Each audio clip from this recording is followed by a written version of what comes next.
Morning, morning, morning, Yeah, good morning. morning. Good morning, everyone. Good morning. Good morning, Trinidad and Tobago. Good morning to our friends from abroad, from all over the world. And welcome to a tribute to our friend, actor, director, playwright, producer, scholar, filmmaker, TV person, Tony Hall. Make a ritual of the sunrise. Jouvay ForIver. For My name is Iva. Michael Cherrie. And I am Penelope Spencer, and we are your hosts today. So bring everybody together. This is how we have to do it in these times.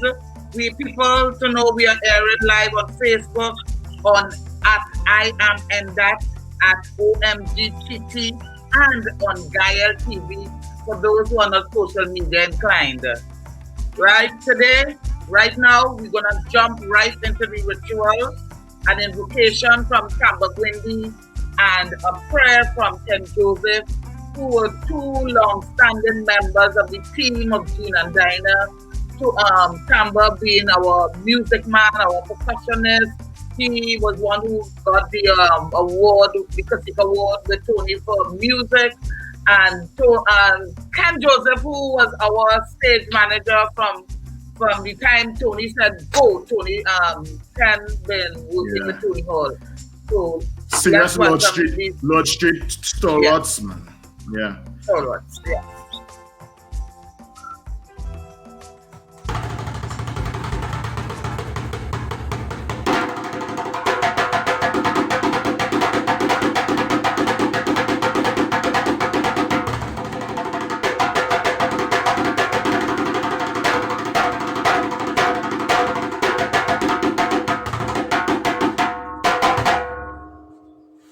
Edumare, ni o pèsè fún wa òwe. Edumare, ni o pèsè fún mi. Edumare, ni o pèsè fún wa òwe. Edumare, ni o pèsè fún mi. Èpè kò lọ́wọ́.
Tony Hall and in his memory.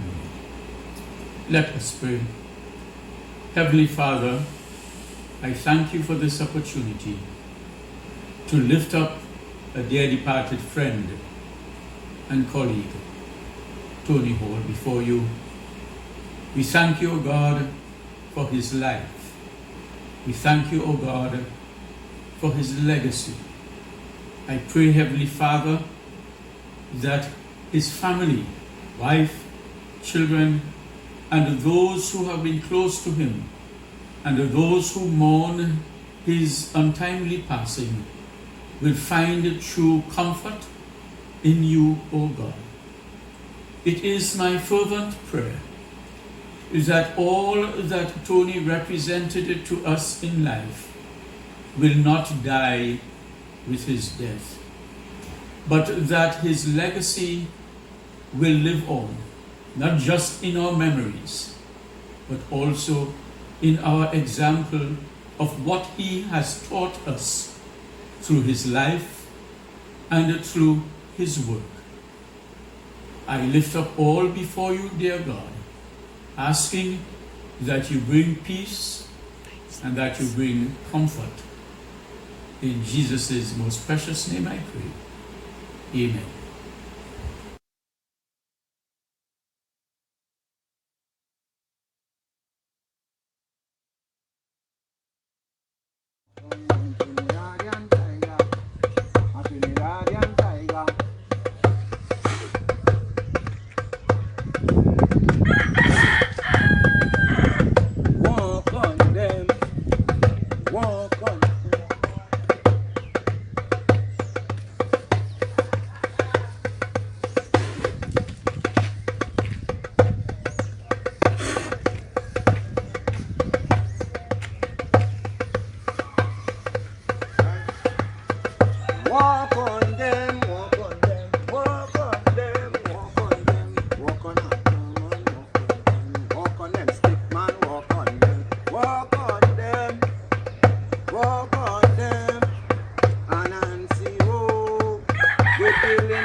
Anancio, they're building a plan to kill you. They're building a plan to kill you.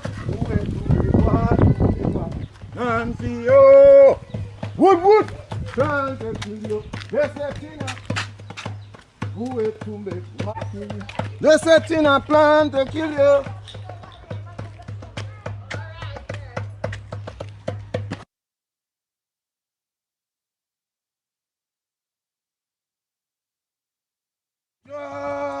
I hear in the drum this morning, the drum in my head, Lionel, the drum in my head for Jumbie,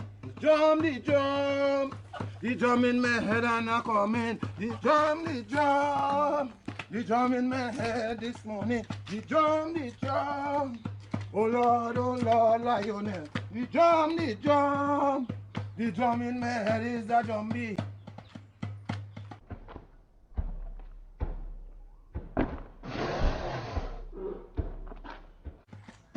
The drum in my head and I coming. Drum, head is a Jumbie.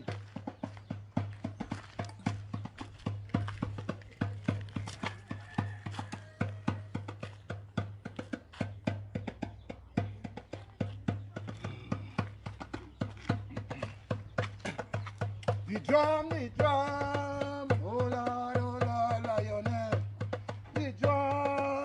The drum in me, and I come in.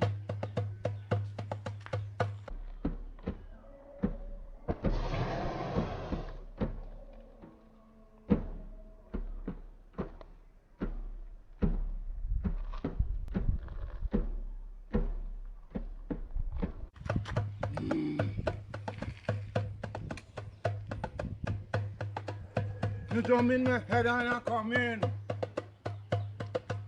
The drum in my head this morning.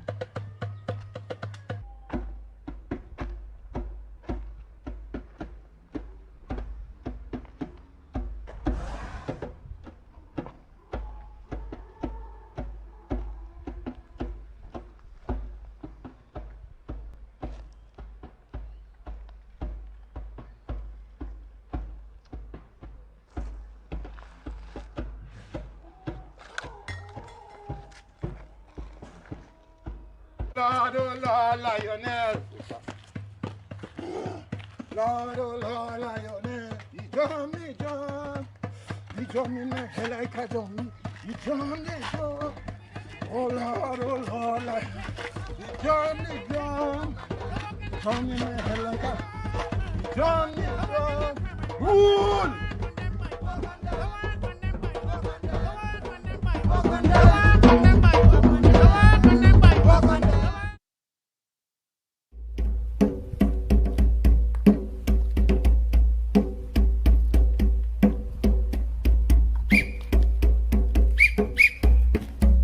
Mass is a renewal process. Some mass to mask, some mask to unmask.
How to walk. Yes, sir. To those who have faith, faith not necessary. You see, we don't really have no tragedy because we living in the border of heaven and hell. We moaning and groaning and rooting and marching because you see, our way is a walking way. We vulnerable. And we just carry every emotion like the notes of a love way that guiding our feet to carry on it. Because knowing the shoulders upon which you stand does make you feel tall. And if you stand up just right, your head might just reach all the way to Zion. So some say we just pivot past pain and peril. No, that ain't true. What we just do is walk. Because we walking all the way home. Because walking is a thing that stick man does do. And if I don't say it, we damn good at it. So we go walk straight on them.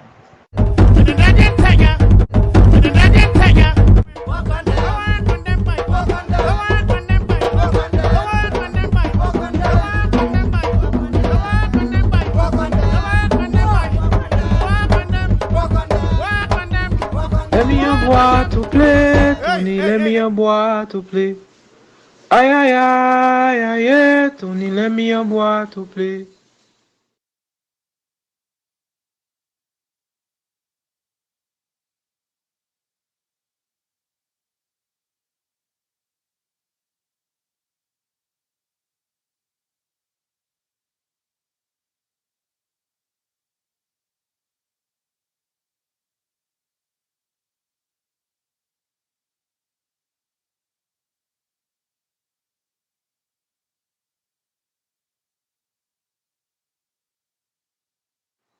Let me a boy to play, Tony let me a boy to play. Aïe aïe aïe aïe aïe, Tony let me a boy to play.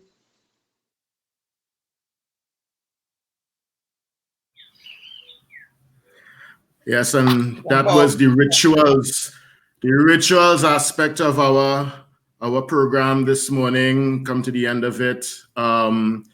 The last three clips you saw was first one's from King David of Moruga, stick fighter, and doing his fire ceremony.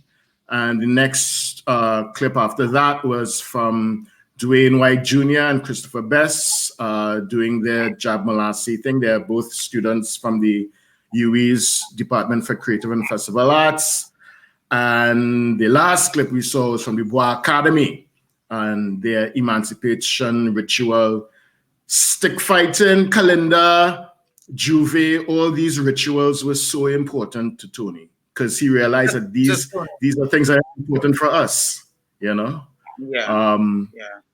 So we're at the end of the now. into the tribute section. Mm-hmm.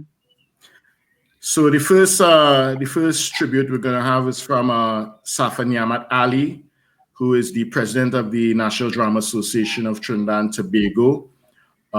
She's going to be giving her first tribute, and then we're gonna hear from Wendell Manwarren, who's the artistic director of Three Canal, Cut and Clear, as well as Lilliput Children's Theatre.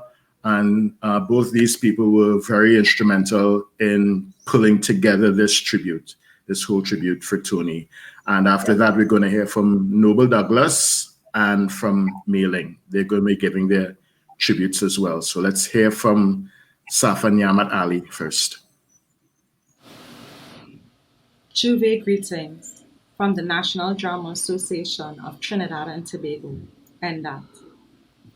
On behalf of NDAT, in a time where we find ourselves mourning, celebrating, remembering Tony Hall, we extend our deepest sympathies to Tony's family and everyone whose lives he's impacted. We would also like to thank everyone who helped put this together. Thank you to everyone who sent us their tributes, their memories of Tony. And we apologize for not being able to include everyone, for that would have been an impossible task. Tony, you touched the lives of so many, brought so many people together. Tony told me many times that he didn't want credit for things that he did. There was no Tony to give credit to. Somehow, these things had to happen, and he would do them. Tony, while I try to honor that, it must be said, NDAT wouldn't be here today if not for you. And James Lewa, the founder of NDAT, who was also one of Tony's teachers. I say this because in 2015, when NDAT was dormant, as one of its trustees, Tony refused to make funeral arrangements. Instead, he rallied together some of the youths, as he referred to us, and then eventually an interim caretaker committee to revive NDAT. This was my first introduction to NDAT, to the Trinbago theatre community. I became NDAT secretary in 2017 and president in 2019.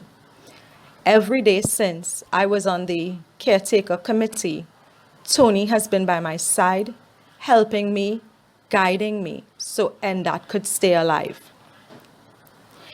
In 2003, Tony started the Playwrights Workshop Trinbago as part of a project for NDAT, with support from Trinity in Trinidad Global Learning Site of Trinity College, Hartford, Connecticut, and Lord Street's Theatre Jouvay Institute.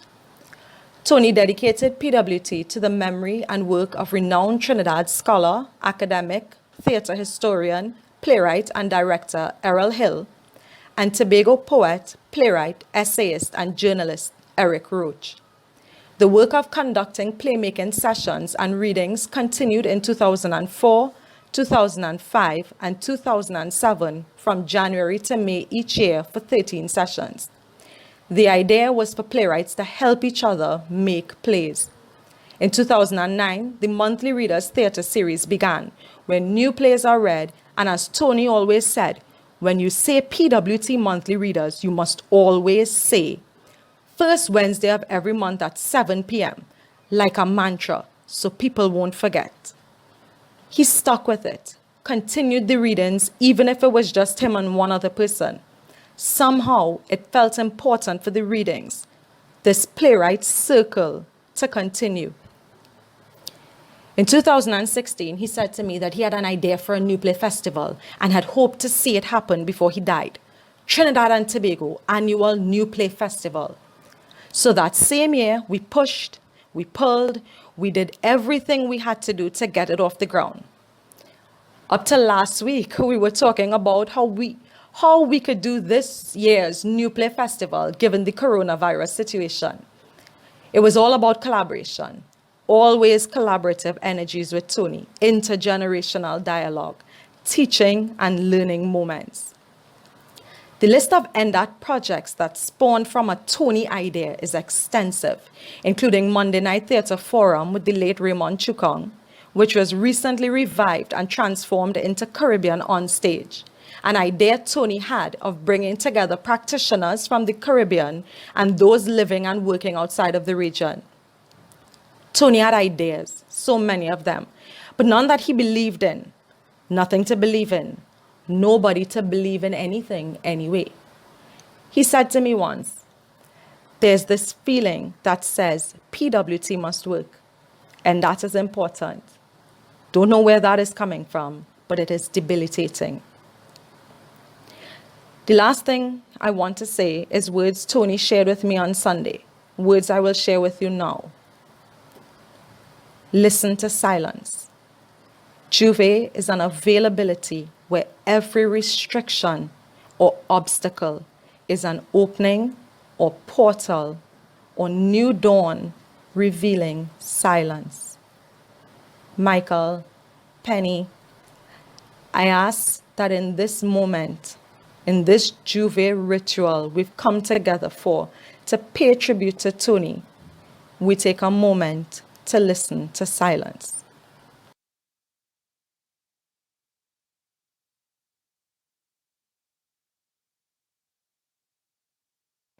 Greetings, Wendell Manwarren.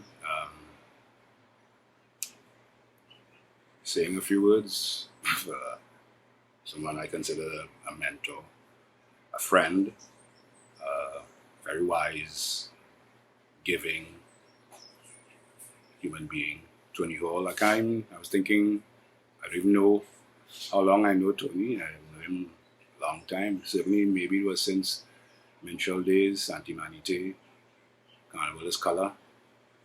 But, over the years, Tony has been incredibly encouraging and supportive, and we would have long talks, long talks. And he would, I remember when I first wanted to do the Tricanal show, he was one of the first people I called for advice as to how to proceed, and he just gave so freely of himself. And within recent times, he would fall in the box, spend a whole day. Sometimes, we talk all kind of things, carnival and whatnot. But the last conversation I had with him was a long phone conversation. It was just around the time of the lockdown and the pandemic. And at the end of the talk, we hung up and he sent me a little note, and I'd like to share that. He says, there is a possibility for there to be a settling into the essence of the universe. The effort that may be put into trying to make this happen is the main obstacle to it happening. Take it light. There is a possibility for there to be a settling into the essence of the universe. The effort that may be put into trying to make this happen is the main obstacle to it happening. Take it light. And then he said, be safe. Jouvay forever. Relax, Safa. Tony, be safe. Jouvay forever. Relax, Safa. In 1975, I started. It wasn't called Lilliput Children's Theatre then, it was called Rounders Theatre with Tony Hall. I met Tony Hall while I was working with Trinidad Theatre Workshop, and became really very close. And he had this idea, Tony, I give him full thing for this, about starting drama classes for children in Trinidad. He had just returned from Canada and he wanted to do that. I said, well, I love that idea. Let's do it together, dance and drama. The first production Tony directed was for Lilliput Children's Theatre was Cinderella Strikes Again, which we did at Bishop's. Tony marked out a beautiful little pattern on the floor with colored masking tape. But it was the greatest production you would ever think of. Helen Camps did the costumes. So Cinderella was written by Martina Laird. I will never ever forget that production. I have a ticket of it in my house and I can't remember. I think it was how much it cost, but it was real cheap. It was lovely.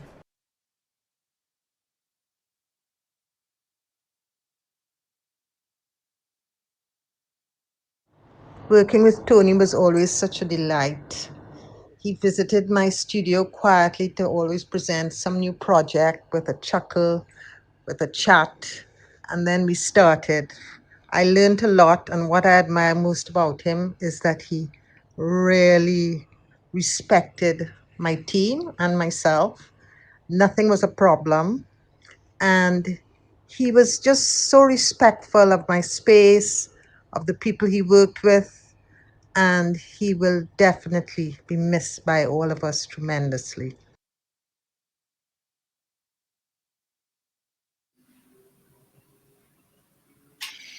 It's really amazing. It's really amazing all the things that Tony established, he started, and continue, or handed to the next generation. So much a part of our development collectively and our development individually. Our next tribute. And you look at all Yes, these go ahead. pictures, you look at all these pictures and you see different age group, that he kept working with even from the beginning to the end is amazing. Sorry, go ahead, love. Cross generational things. It was amazing. We've lost someone so incredibly valuable. And our next tribute comes out of the development work that Tony was doing, and not just in Trinidad but abroad, and it comes all the way from Norway, and it's from Professor Carmen Lara Eli of the Norwegian Theatre Academy. Let's listen to Carmen Lara. Hi, I'm Carmen Lara Eli. I'm here in Fredrikstad, Norway. I've known Tony Hall since 1998, when I was a Trinity and Trinidad student, and the first round of Trinity and Trinidad programs happened in 1999. So Tony was my teacher, and he was the first radical elder to transform the way I understood play, performance, a body.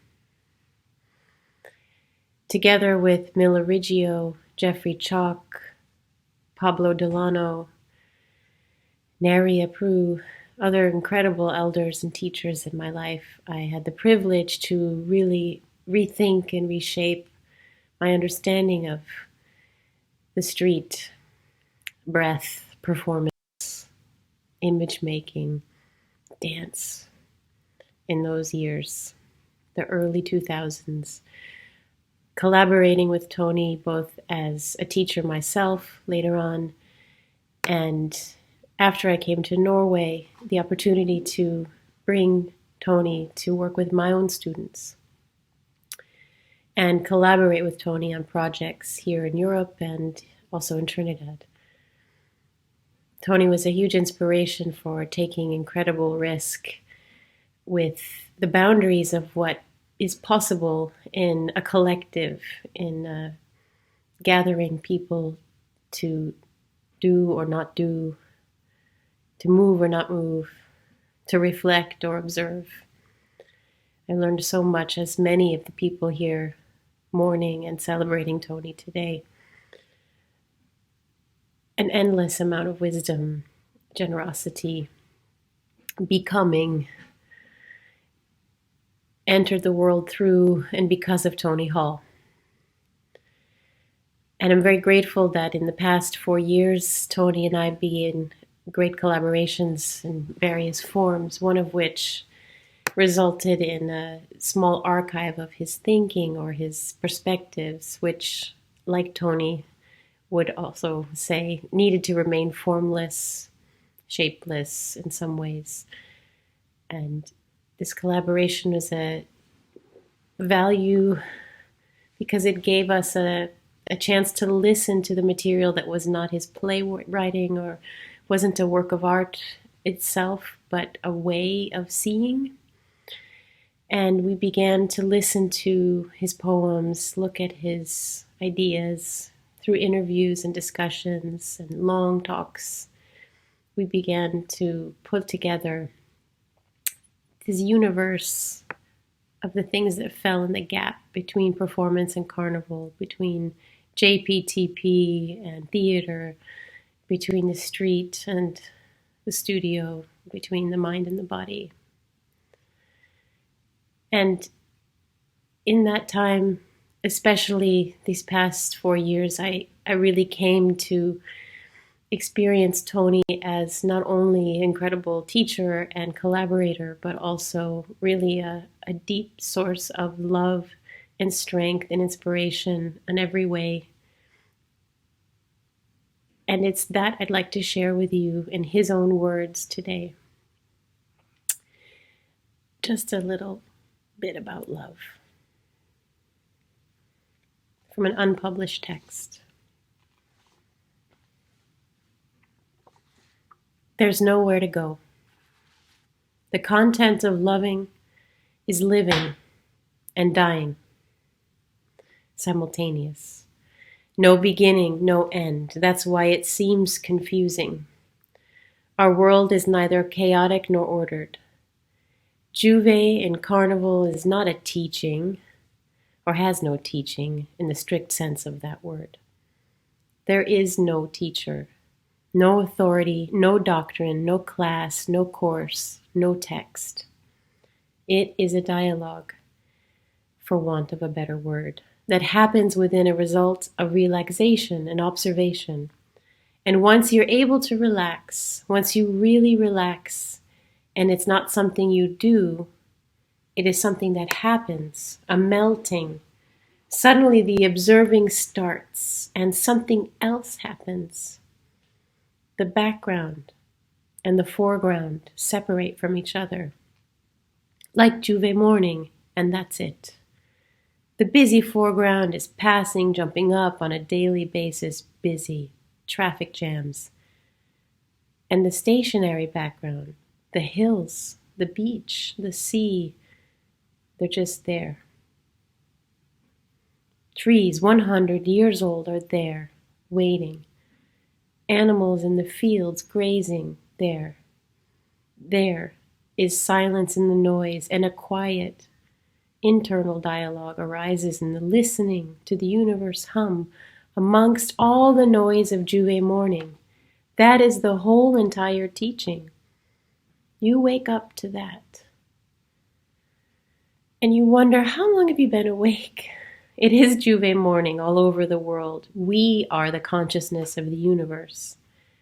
That is the consciousness of the universe, which is not any teaching at all. Because if you don't know what it means and you don't see it, it defies meaning. You don't get it at all. It's like dancing, jumping up. It has meaning. You think. But it's impossible to explain it to anyone. There's no point to it. But there is. There may be. You don't dance for a reason. You just dance. Same with love, I think. It's the one and the same thing. It's a whole lot reduced to a word, to one lousy 4-letter word. It's a massive reduction that cannot work. Love is a word, a part of speech, pretending to be a concept or an idea. It does not work on any of those counts or where we might sadly want it to. And that's because it's made into a single tone song by these means, our means. And it is really a multifaceted, multi-vibration that is the universe itself. Tony Hall, June 2016. Tony, thank you. Thank you for coming. Those 30-hour plane rides all the way to the Norwegian Theatre Academy to share yourself with these students from all over the world and with us, your colleagues, your friends. Thank you for dancing with us in front of that crazy yellow house in Gothenburg and shaking its colonial history and legacy with song and drum and dance to the ground. Thank you for reminding us that it doesn't really matter and that it isn't really anything and that we're part of everything and there is no separation. Thank you for the courage to walk out to the horizon. I look forward to meet you again, maybe out there, and hug you and embrace you. Until then, I see you in everything, and I hear you all around. Thank you, Tony.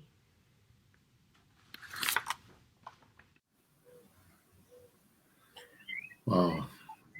What a heart Tony was. Just, yeah. Amazing. His hands just reached everywhere and he touched people and he made people feel so special. You know, I'm sure every person that he dealt with felt special because he treated people like people. You know. Thank you people for coming in and joining us and being here for Tony. This is not a perfect situation, but we gotta make the best of it because we like that. We have to. We have to. Yeah. You know. Thanks Tony did it. Viewers. Thank you Steve, for coming. His daughter. Thank you, people. Okay. Thank you all for being here. Yes. You're okay. You're okay too. You're okay, Penny. Yeah, I'm okay. You're okay. okay. Gotta do that. We have Rambahai Espinay. This is a writer. We met her. This is one of Tony's really good friends. And we met her when we went to Edmonton to do Jean and Dinah. And here's a tribute. For Tony Hall, from Ramabai Espinay, writer, Toronto. Tony and I met in a Naparima classroom at 16 and became lifetime friends. It was the 60s. San Fernando was a ferment of artistic and intellectual inquiry. The twin influence of Mavis and James Lewa was felt on the two Naparima hills at either end of the town. And overarching it all, the Drama Guild hugged us tight. We talked a lot, and argued and dreamed. The playwright Tony Hall emerged from this crucible, yes, but added to that was the one fine-tuned by his father, the inimitable Michael K. Hall, who lived and breathed his discipline of Latin with a finesse that must have transferred itself deeply to his two boy children, both finessing their individual paths with a similar precision. How I'll miss you, Tony Hall. I'll miss you, Tony. Thank you for being in my life. Thank you, Ramabai. It was a lovely lady. Thank you. Jean and Dinah. Yeah, Jean and Dinah in she's in Toronto, but we met her when we were in Edmonton. I remember that she was so welcome. I think she was instrumental in us coming to Edmonton. I mean, they had a lack of Western culture over there, so it was well received. But Gene and Dinah, and this is one of his. Go ahead. Yeah, go ahead. No, I was just saying, and this is his friend from childhood friend, Yes. And it's amazing how that connection stayed, to the point where it next generation, you and Roma, being part of that. Thank you for that. Yeah. Gene and Dinah was getting to do Gene and Dinah. Gene, the character Gene, was like, I could not believe it. I got the part. I was so amazed. I remember the first time I heard that they were doing Gene and Dinah in Port of Spain. I was coming down Victoria Avenue going to Space Theatre, and I heard that they were doing this play called Gene and Dinah. I was like, oh my God, as he play for me, I could do that play. I wonder why they didn't call me, but they had the people, Roma, Spencer, and Susan Sandiford, because they did the research for these characters. They went out and researched all the women evening. Right. And but after about 2 weeks into the show opening, I heard that they couldn't get Susan to get where Tony wanted her in time, So they wanted another actress, and then Tony was busting his head on a wall out here trying to, and then my cousin Roma suggested that I do it, and I came to do Gene and Dinah. But to hear some more about the trials of this Gene and Dinah, we have Roger Hicks. Yes, so let's hear what Roger has to say. Hi, Roger. To tell this story of the making of Gene and Dinah,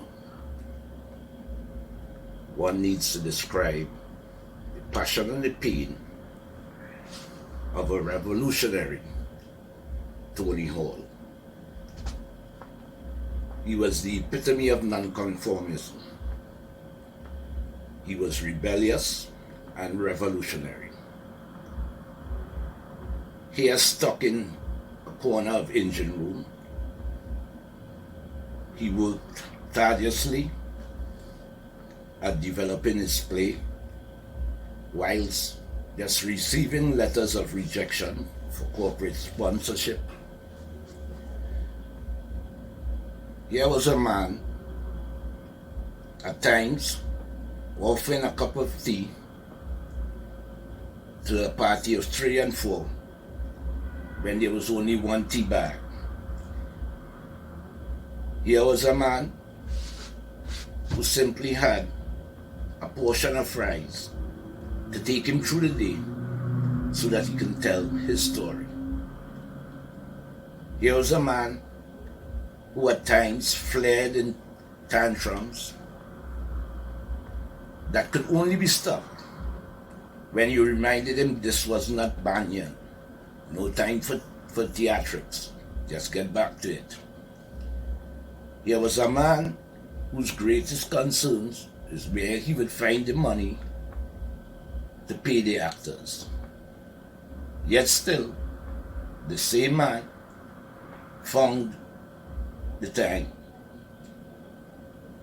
to unwittingly say, I can buy something for both of us to eat, but I know you like hamburgers and I only eat fish. So I'll buy a fish sandwich. You will get the hamburger bread and I will eat the fish. That was Tony. Here was a man who received a call saying, I'm prepared to do the play for you. You have a great opportunity. That businessman offered him fame, but he would keep all the fortune. Here was a man with $83 only to use for creating an entire set. Here was a man prepared to use a 10 by 10 space as a backstage area and a makeshift bar and restaurant to tell one of Trinidad's and Tobago's greatest plays and stories. Tony Hall, we thank you. We will continue our Jouvay process. God bless him, King of Jouvay.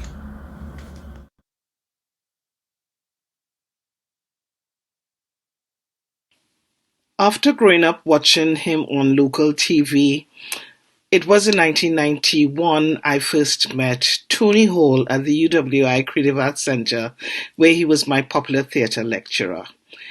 We began a working relationship with Jean and Dinah in 1992.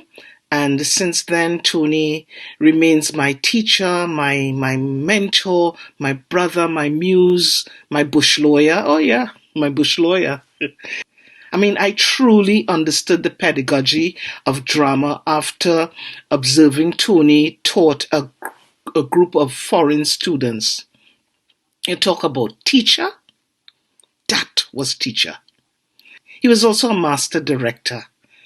And having worked with him on Jean and Dinah and in the play The Dragon Can't Dance by Earl Lovelace, as a director, Tony talked a lot.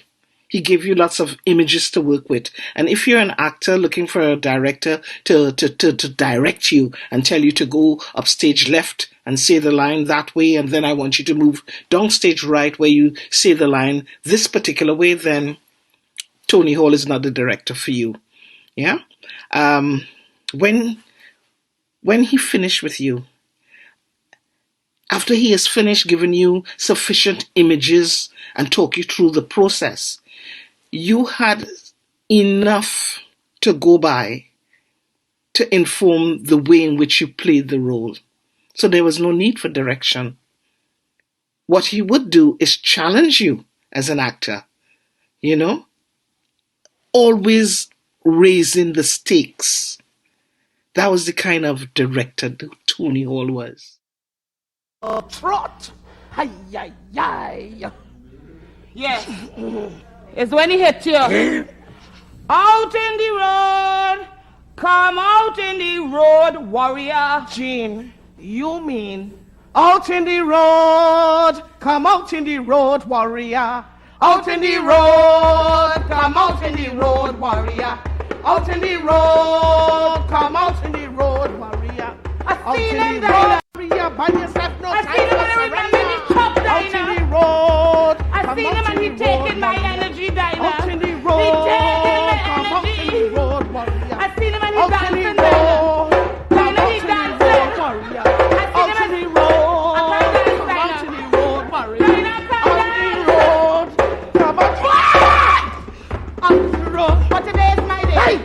Today I'm dead. Out in the road. Give me. Come out, Dinah. Out in the road. Come out in the road, Dinah. Out in the road. Come out in the road, Dinah. Out in the road. Come out in the road, Dinah. Out in the road. Come out in the road, Dinah. Out in the road. Come out in the road, Dinah. Out in the road. Come out in the road, Dinah. Out in the come out in the road, Dinah. Out in the road. Oh God, my back. Oi. Oh God. You get up. Oi, hold me. I know you wanna get up. Hold me. Come, let me go. Go and take a bath first, you will feel better. Oh God, come on, let me go down the road now, man. Let me go. They take all my energy. They take a woman energy. Oh God.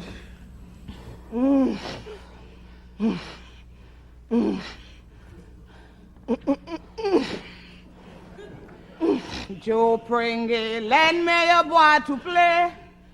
Joe Pringle, lend me your boy, say. Ay, Joe Pringle, lend me your boy to play. Sing another stanza for me.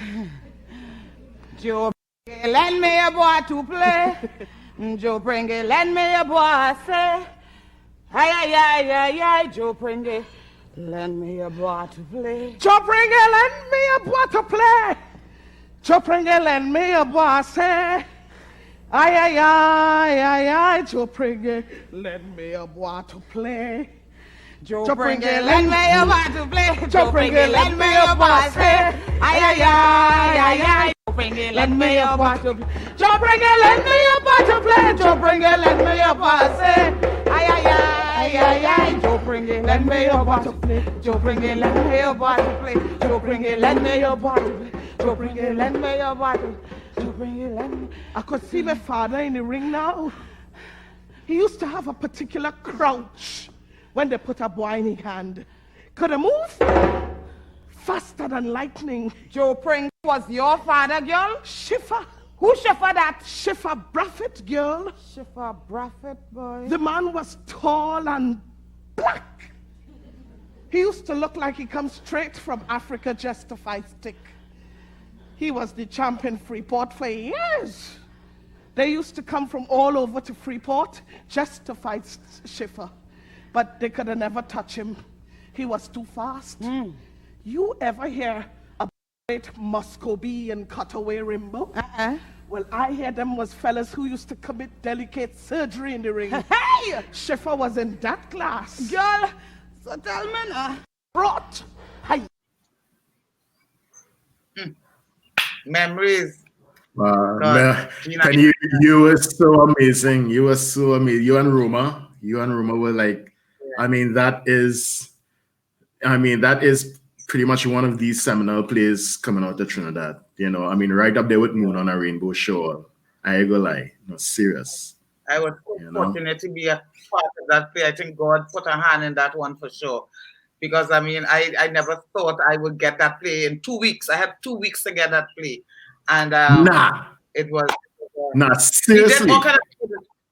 2 weeks I had to do this play.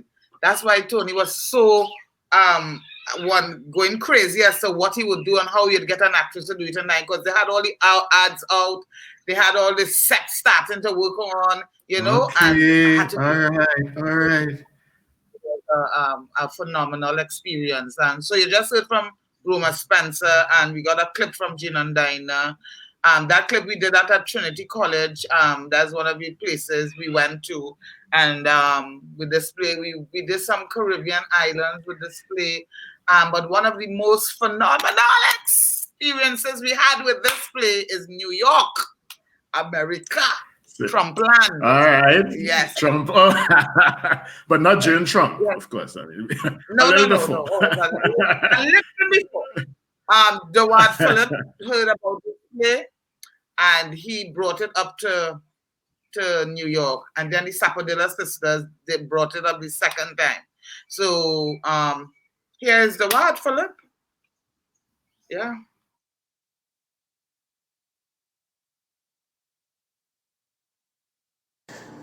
So we went ahead and we started the production and started the promotion at the Jean and Dinah. And of course, Roma and Penny are arriving, and I reached out to them and I told them, look, when you get into New York, after you come through immigration and customs, I want you to go change into character, into Jean and Dinah. And I had Sparrow dressed as a limo driver, a limousine driver, with a big placard holding up Jean and Dinah, and I had all the TV and radio people, the media, there for the grand arrival of Jean and Dinah, and Tony was just floored by that. He just thought it was completely hilarious and just fitting. And so Sparrow was there at the airport on the night that the ladies are coming in, and Sparrow with his placard, Jean and Dinah, rah, rah, rah. And they come out in full character.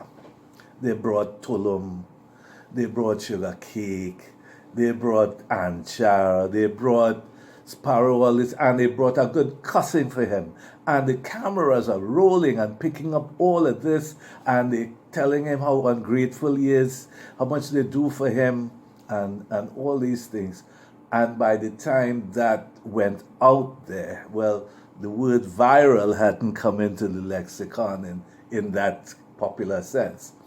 But by the time it hit the media in New York with Sparrow and Gene and Dinah, and then we were doing these tours around Brooklyn, it was a different kind of marketing. And so by the night we did 2 shows at 3 o'clock and I think a 7 o'clock show or something like that. It was 2 sold out shows, and it was an amazing event.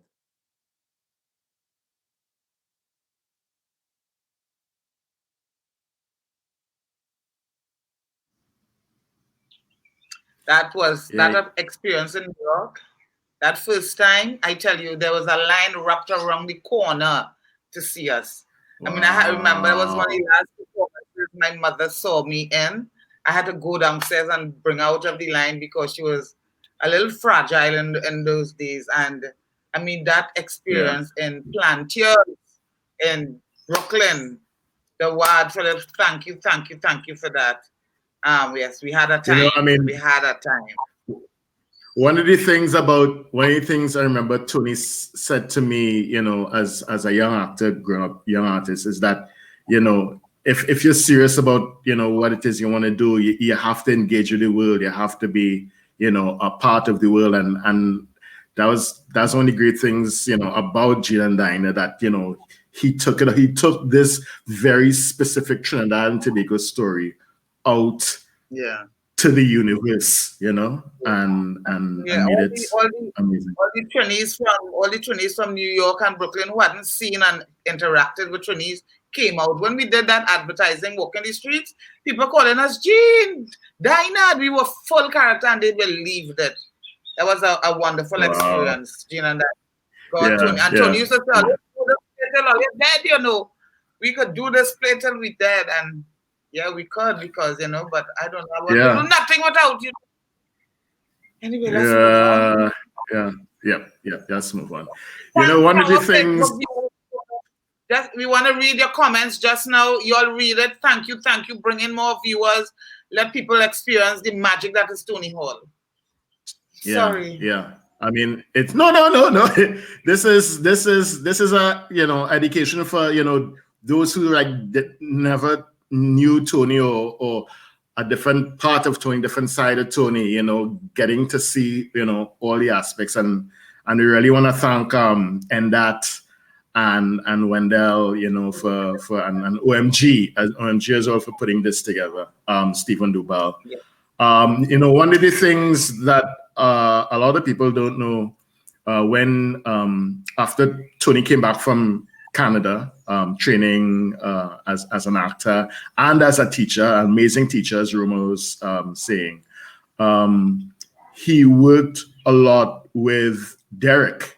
One of the first roles he had was Don Pedro in the 74 Joke of Seville. He also played Lestrade in Dream on Monkey Mountain.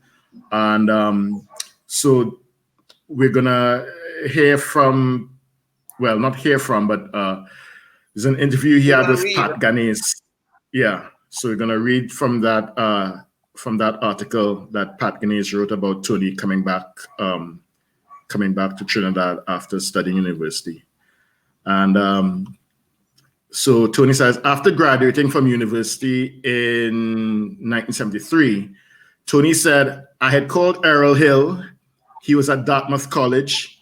He said he had given up on Trinidad and that I was on my own. My next bet was Derek, of course, Derek Walcott. So I headed to Trinidad to find the Trinidad Theatre Workshop, you know, also known as TTW. I left Canada to work and study with him, wanting to deal with what I thought was the shortcomings of my Canadian training and education. So between 1973 and August 1974, we left for Connecticut. I went from San Fernando to his house in Petite Valley almost every day. We both had this romantic idea that I was an apprentice to the master. He would lecture me on art, theater, poetry, writing. The talks were far-ranging, from Jackie Hinkson to Leroy Clark to Watteau to Velasquez and Vermeer, Peter Brook to Naipaul to C.L.R. James to Shakespeare to the Bible to Errol Hill and Errol John. He paid me a small stipend for that year for traveling. I had to take taxis like mad. I slept on a pavement in South Key sometimes when I missed the last taxi, which was driven by one of my favorite drivers, a guy we called Midnight. I stayed at the house in Pidi Valley sometimes with him and Margaret and the kids, Lizzie and Anna. And sometimes I washed wares and swept out the house. Most people do not know that story, and I don't know if he ever did that with anybody else. I will never forget my time with him, with Derek, of course. It was valuable education for me. It showed me how to support young artists. So he passed on that. He passed on what he got from Derek, not just the education, but just the values onto the next generation. When we did Jean and Dinah in St. Lucia, Derek brought us up because Derek loved the play. And if you buy the book, you will see a quote from Derek in there that Derek Walcott loved and respected Tony as a writer even more when he saw Jean and Dinah. They were close. And his opinion was to Tony. Anyway, going into continue. So we go into a project that was really near and dear to Tony's heart. It's called Trinity in Trinidad, Global Learning Site of Trinity College, Hartford, Connecticut. A link, an important link between, Trinity College and Trinidad. And that started in 1998. It was led by Professor Miller Riggio from its inception. She roped Tony into this thing to do it.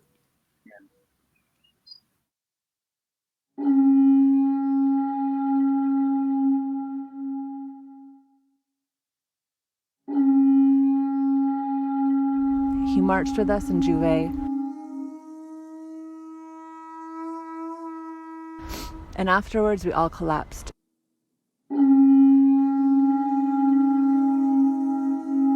Exhausted and paint splattered.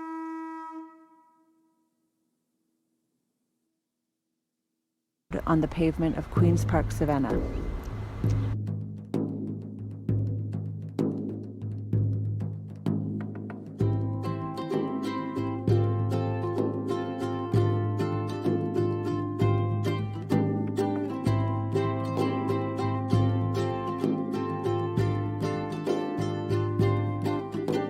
What's the real mask?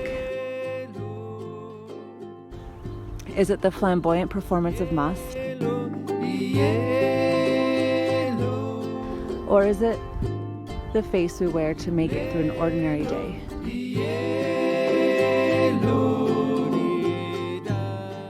In Tony's Trinidad, there was no ordinary day for me. I feel very thankful for what he taught me and for having known him for a little while.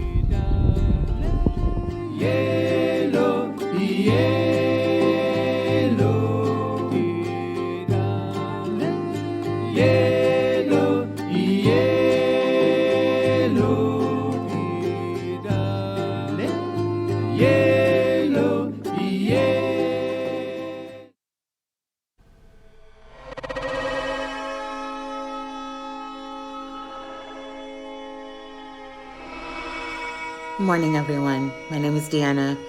Maggie Williams, professor, Garden City, New York, USA. This is Steve McFarland, Tampa, Florida.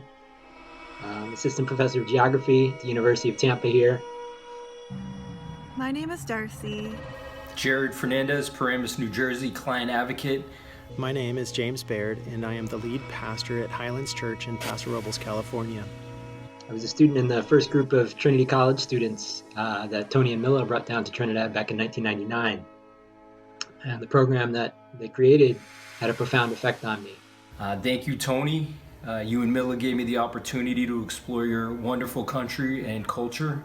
20 years later, I'm still learning from that experience, so thank you again. So the Quattro, probably should play it a little bit more often. Tony was a deeply generous teacher. He was caring. He opened the way for us through the many contacts he had all around the island, from Point Fort to Toko, from Sea Lots to St. Clair. Thank you, Tony, for teaching me that the world is not black and white and that it is actually very colorful. Thank you for teaching me that wearing a mask can actually be a vehicle by which I can express myself more vividly than ever before. Thank you, Tony, for teaching me about Trinidad, about Carnival, and most especially Jouvay. Very amazing how someone can change your whole life and they don't even realize it. So I just wanted to say thank you to him for that. He questioned us about truth and what was fact and what was real, and helped me out of a rabbit hole when I realized that things I held as certain were actually just subjective. We had a lot of great times together. And I'll always remember the way that Tony combined humor and seriousness. You know, he was always saw the opportunities for a joke. You know, and this is both in his life and also in his life's work, I think, his plays and his films. He really reveled in the body and the irreverent, but also stayed grounded in a commitment to social justice and humanity. Thank you for teaching me that I should never judge anybody. When I see someone doing something impractical and illogical, I remember the words that you told me, which were, they are doing what they need to do in order to survive. Started me on my path. I have a creative passion now where I write about Carnival all over the world, and just, you know, the culture and the history behind it for the people who didn't have the benefit of having someone like a Tony Hall to guide them through it. And so hopefully in that way I'm continuing the mission. So I wanted to take this time to thank Tony for being such an incredible teacher by asking all of life's most essential questions. You will be so missed. I'm glad to have had the opportunity to work with him and study under him. So thank you to Tony. I want to thank you for inviting all of us to be a part of the play. And we will miss you, and we will cherish every moment we've had with you until we see you again. I always thought we'd get a chance to reconnect with him. It's been 20 years now, and I'm really sorry I shed some tears today to know that won't happen. Tony, we miss you, we appreciate you, and we're grateful for all that you taught us. Remember Tony's bounce. Take care. Everybody give praise.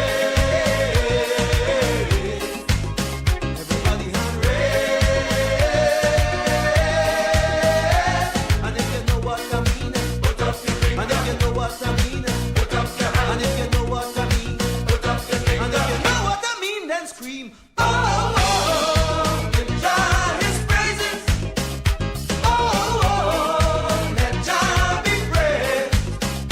Oh, oh, the Father in His mercy, He sent a little music to make me vibration raise. So Carnival Day, everybody come and celebrate. Hot sun shining. This whole world is a marketplace, and people got to make money, from the righteous to the disgrace.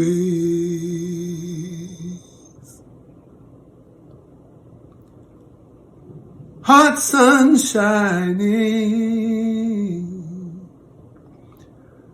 Grab your hoe, there are seeds to be planted. People got to make money, from the red lighted fools to the oil boom anointed. Punch your card, leave your yard, sell your soul, sweat to eat, hit the streets, seek those specks of gold or sun shining.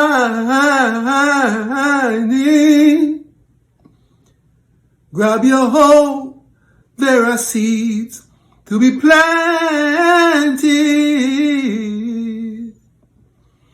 People got to make money from the red lighted fools to the Dow Jones anointed. The Dow Jones anointed.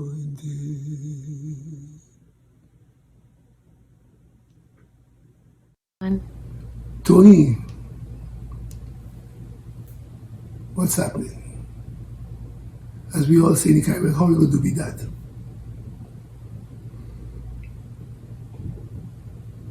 You know, I'm still trying to come to terms with your passing. I'm still in shock. Even though we know this is a process. When we born, we begin to die, but we still never ready for it. You know, I'm glad to have known you, understand your vision, it's just similar to mine. We all saw the Caribbean as something magical, whether it was dance, theater, television. It was always from a very grounded Trinidadian Caribbean vibe. It was really a Jouvay in truth. The first sighting of the light. At least you've left a legacy behind that generations to come will learn and strengthen themselves from. And for that we are thankful.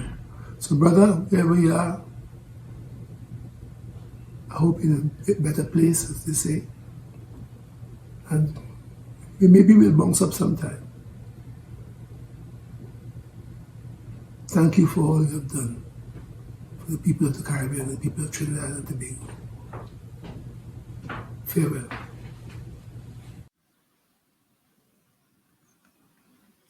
Yeah. It's amazing how Tony just touched people from all walks of life. I mean, you're listening to, you know, Professor Geography, you know, everyone just touched by how Tony transformed them. And the last clip we saw, King David Michael Rudder, international chantwell, who wrote the musical, the brand new Lucky Diamond Horseshoe Club with Tony. Tony wrote the book, the script, and David composed the music and the lyrics for the songs.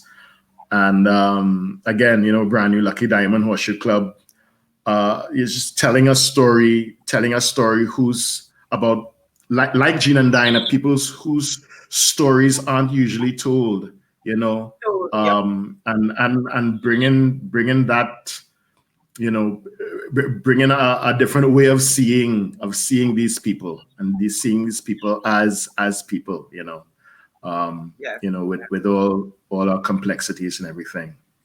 And I mean, Tony was special, boy. Tony was, yeah. Well, Tony one of the was, first places I knew Tony was Banyan on TV. You know, we had to chat, and Banyan was where I knew that this man from South. I just had to make it clear, Tony Hall is from South, Naparima boys, our Naps boys, so don't forget that, the oil and the greatness. And from San Fernando, yeah. And Banyan was his thing, and creating Banyan and working with Erosita Hall and Christopher Panero and Christopher Led and all of those people. Christopher Led, sorry. Now we want to have him show you an interview with Tony on a program they called Eye to Eye. Yeah. Thank you. Take a look.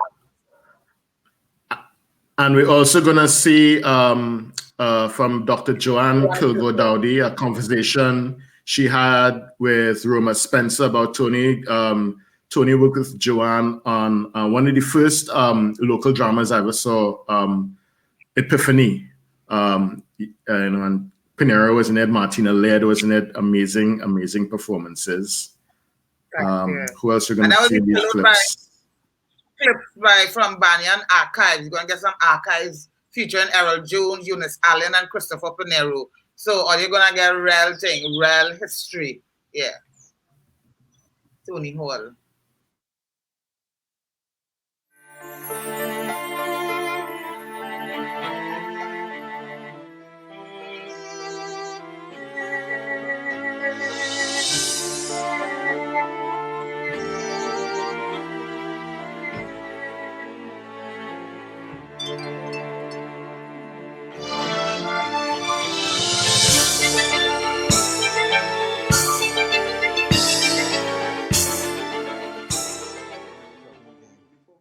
Welcome to Eye to Eye. Tony Hall is here.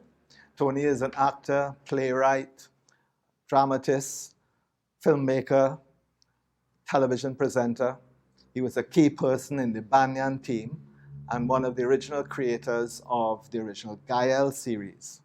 Over many years, he has devised and developed some methods and processes drawn from elements of our own culture, such as the Jouvay process and the Jamet consciousness. In recent years, he's been working, trying to develop some feature films and some screenplays, not least of all, trying to bring to the screen his award-winning drama, Gene and Dinah. Welcome, Tony. Thank you for having me. Right. Before we go any further, I know that central to your work and central to your ideology and what you also brought to Banyan was a sense of popular theater or community theater activism. What does that mean, and what does it mean to you, and how have you applied those things that you sort of learned through Catalyst Theatre in Edmonton in Canada and things like that, and from your own instincts, how have you applied that to our own situation here? Well, I'm glad you asked me in terms of what it means to me, because in my journey and my search, I was never looking for what has emerged now that looks very much like a prescription as to how one should do theater, or you know, it's so easy to become prescriptive. It has been a journey that started in San Fernando with James Liwa. And when I got to Canada, what happened was that there was a sense that I would just go and act. You know, I would just be in theater. Professors would say, yeah, you go right ahead. But of course, I found myself in Western Canada where there were no black actors and where no black actors were going to be hired for many years while I was there. So one had to find something about oneself. One had to find something about oneself. This person had to find something about themselves. I grew up in a home in San Fernando where the local, cultural, whatever, was always important. I mean, we had rituals at home where we would listen to the Marche Gras, where our mom would take us to Jouvay almost religiously. At a certain time, you had to be up and you were out on the street, and you would follow a certain trek along Coffee Street, down Lord Street, up Mokrapo Street, around Library Corner, every Jouvay morning religiously, something that you look forward to.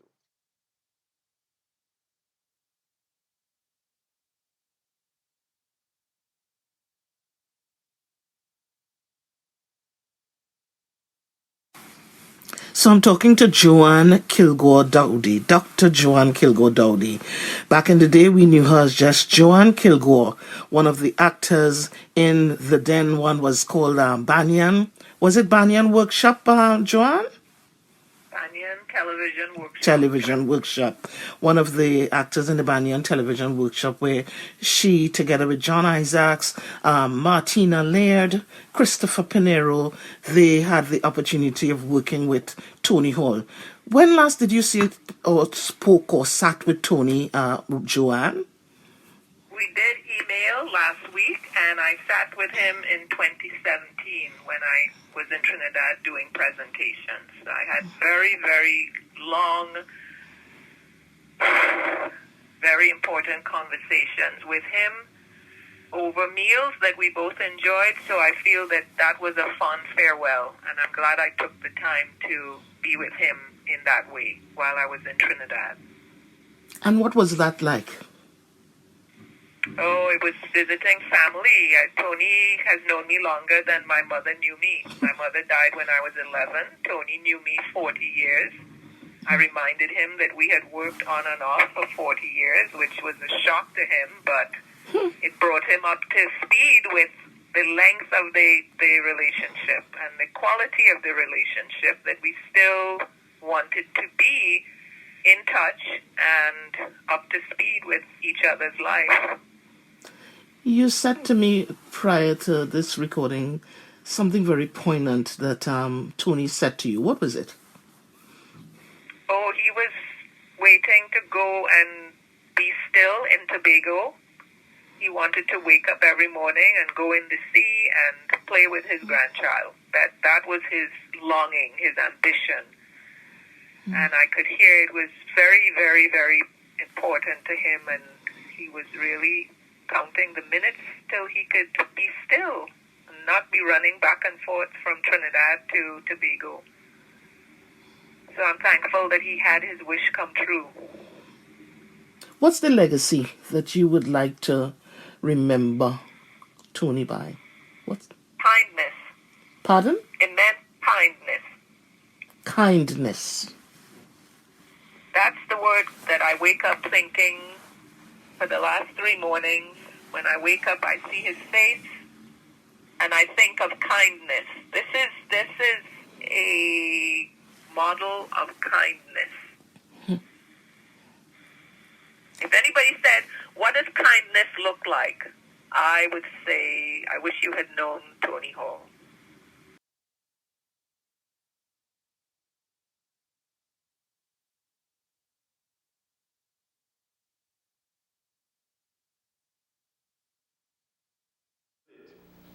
What it is all you're building? World War III. That's what you're building. Well, I can't take the hassles in this house. I can't take it, right? So I go in. Once and for all, I gone. You're gonna let your son march out on the two of you and you ain't gonna do nothing to stop him. Wait! You can't do things like that, boy. I know you mean well. But you have to remember, you have an obligation to the union. You have your furthering of your education to think about. You can't fight the establishment this way, boy. But you talk to me about your union work. Eh? You talk to me about work. We talk about work. Eh? And I tell you, I have important work to do. Eh? You just sit down there complacent, and let them just do it to you. Like, I can't take that.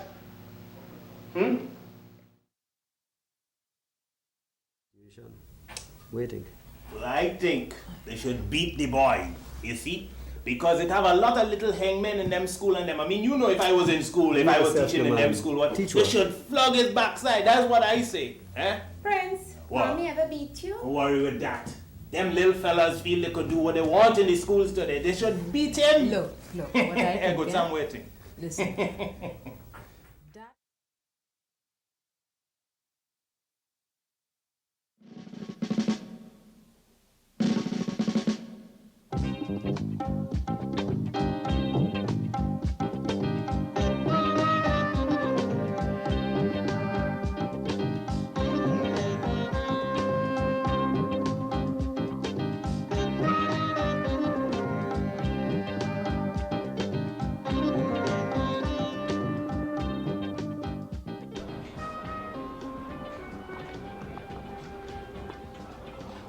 While Niala is talking to the first officer on the bridge, we'll bring you a quick rundown of today's program.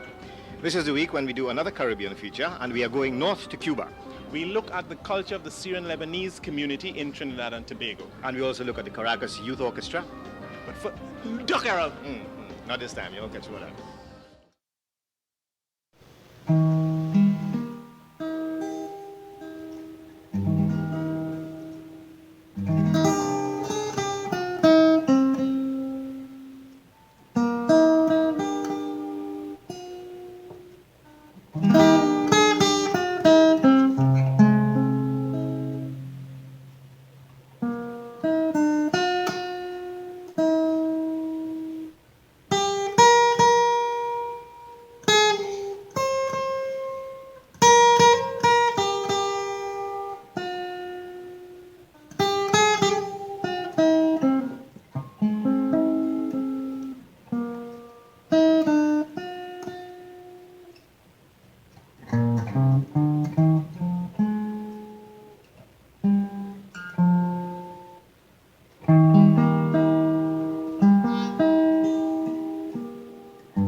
If thou didst ever hold him in thy heart,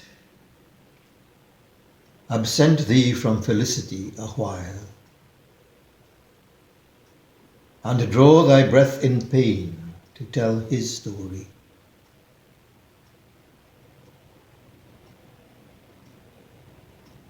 bon Jouvay, mon ami, mon semblable, mon frère.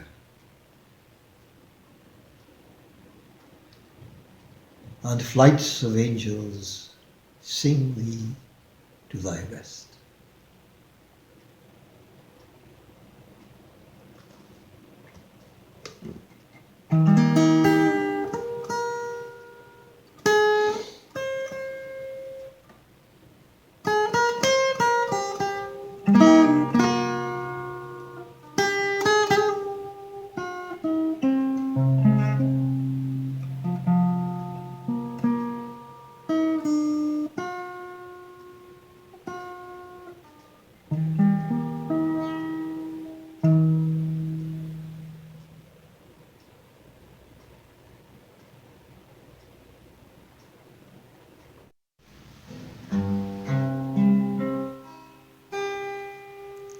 This is for you, Tony, from your 1987 Miss Mirage Monster March, Palms Club, San Fernando.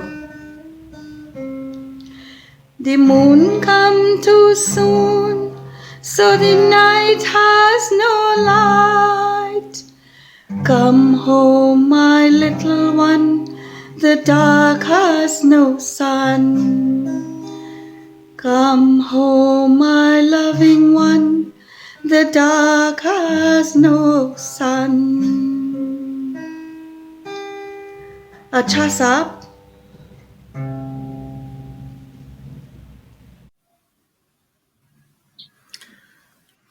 Yeah, wow. Those are the last two clips we saw was from Tony's brother from another mother,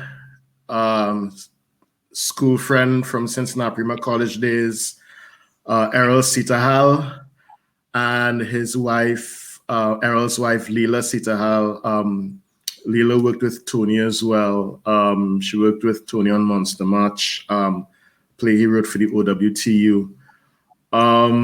You know, it's and just the television work that, you know, again, is the developmental work, developed a kind of television for the community, you know, a television that you know, it's not about artifice, but about real people, real drama, who the cap fits, Epiphany. I mean, just real people before, you know, before No Boundaries, before Westwood Park and all these things, you know. Tony just being instrumental in all of that, in you know, creating a television with Christopher Laird, with Bruce Paddington, that really, you know, it went all up the Caribbean, you know, looking stuff like Caribbean Eye and all these things, and really dealing with ourselves, seeing ourselves on TV.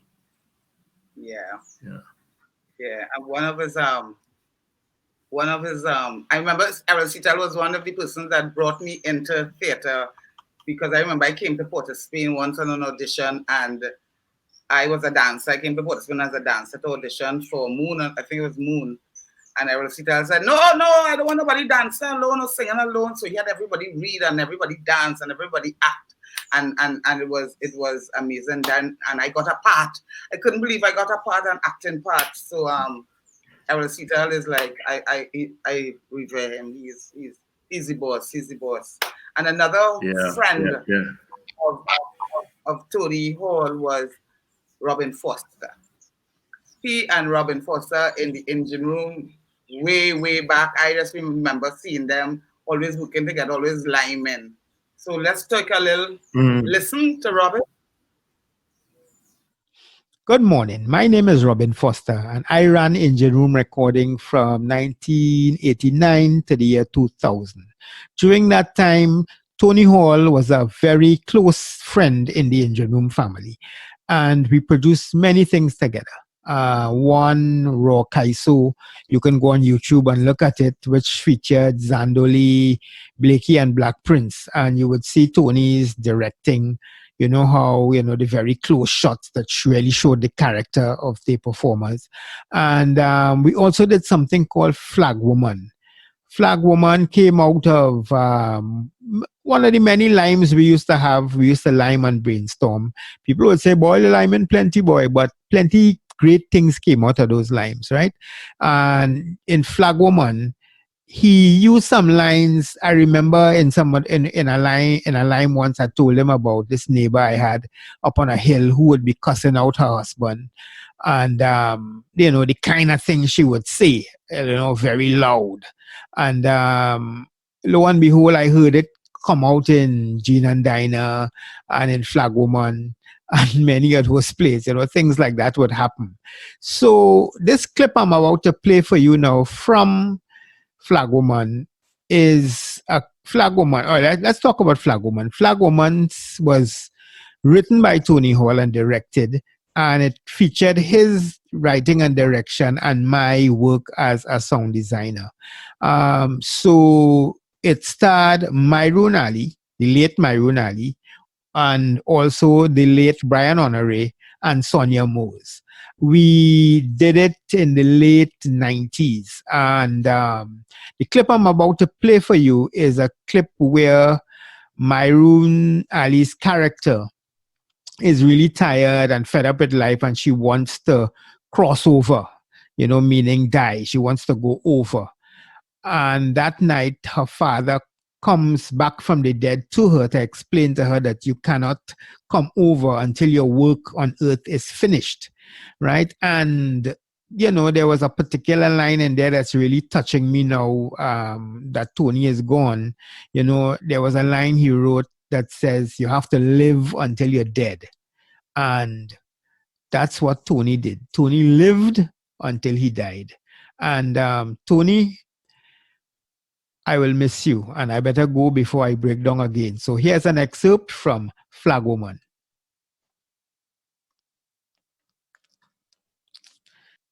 Oh, me want to go over. Yes, Mama, me want to go. Oh! What is this? Muma, Muma, your son in the grave already. Your son in the grave already. Take a towel and bang your belly. Muma, Muma. Pa? Your son in the grave already. Pa? Your son in That is the you? grave already. That is your voice? But you're dead. Dead is many years now. Since I was 18, you're dead. And I see you. What you doing here now? Two dead eyes screaming out of a dead face.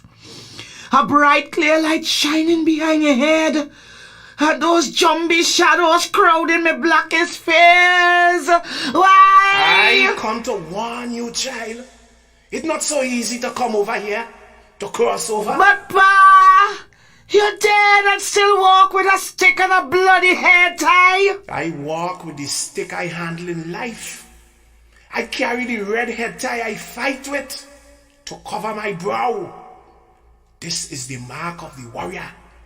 I protected my people the only way I know how. As a batonnier with the stick, you will have to answer for yourself. No! No! Stand back!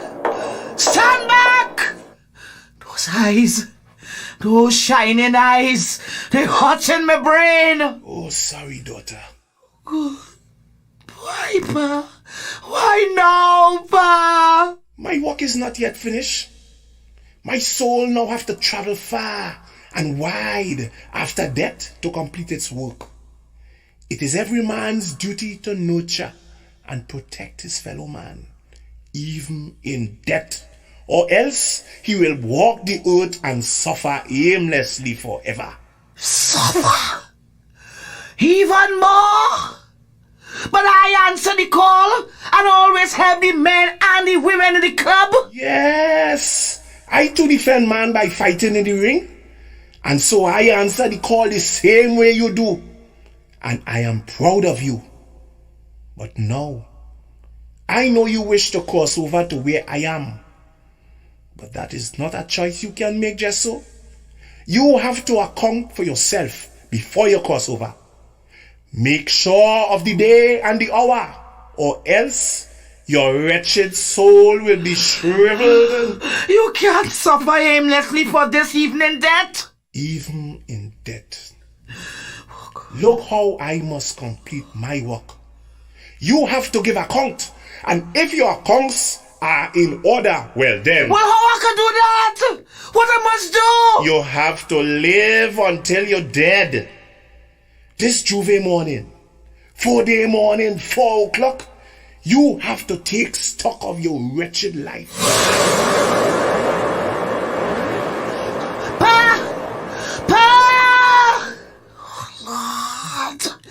It's so dark in here. Let me pull my covers over my head, yes? Wow. Wow. Oh, God. You have to live until you're dead. Love those lines. And it's like, live your life, people. Live your life. You know, just live your life as best as you can. And those are the words that Tony would always say to us, you know, just live your life. It was so good hearing Myron's voice, though. Another person who lived, you know, yeah. Forget the internet, forgive us on the internet, people getting up and using the internet, so we might be stuck here and there, but stick with us. Stick with us. But yes, please stick with us. Yes, Myron always loved Tony Hall and his work. I know Tony always wanted to say, I had to write a play for you and Myron and Nikki, you know, always had to write a play, always had to write a play. Always had to write a play. Yeah. Myron was another pillar, and you know. So Tony, boy, say hello to Myron first. Say hello to Myron first in that new realm, you know.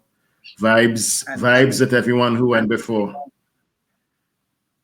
And Raymond and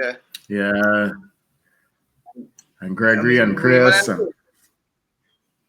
Raymond and Tony directed our Ha Ha Ha production, Myron company, Myron, myself and Nikki company, and he directed. He and Raymond directed our first production, Devices. That was Nikki. And okay. Yeah. Nikki does as well too. Nikki, he did the one woman show that. Yes. A lot of awards for, because he alone directed that, because he was good in comedy as well. You know, he wasn't always about, you know, seriousness. Tony Hall had the funniest side to him. People would not believe. Yes, his humor was really good, amazing, and just smart and ironic, and you know, He really got that aspect of humor, you know. I mean, Tony was a complete Renaissance man. Eh? He was just really the complete Renaissance man, and and really had that courage and inspired others to have that courage to just investigate all aspects of life, and find your humanity. Find your humanity in in you. Find humanity in you. Find that connection to others. He was really kind of the epitome of how stuff like theater, television, film, how art just builds community. It's not necessarily going to be the cure for cancer, but it's going to it's going to heal you in a different, more profound way. And exactly. That's one of the things that I was saying, that Tony would pick characters that normal writers would frown upon. Who wants to write about Jean and Dinah? Too old. Who wants to write about Jean Myers and her suffering? Nobody cares about Marcus Garvey. He chose those people to write about, and that's why I think that I will miss. I don't know where we get the stories anymore. Who going to be invest their time to give our youth that kind of those heroes that he was. He was the most astonishing voice in the theater that we had. I'm trying to think the last astonishing voice. Derek, Mustafa Matura. Godfrey for a while. Earl Lovelace.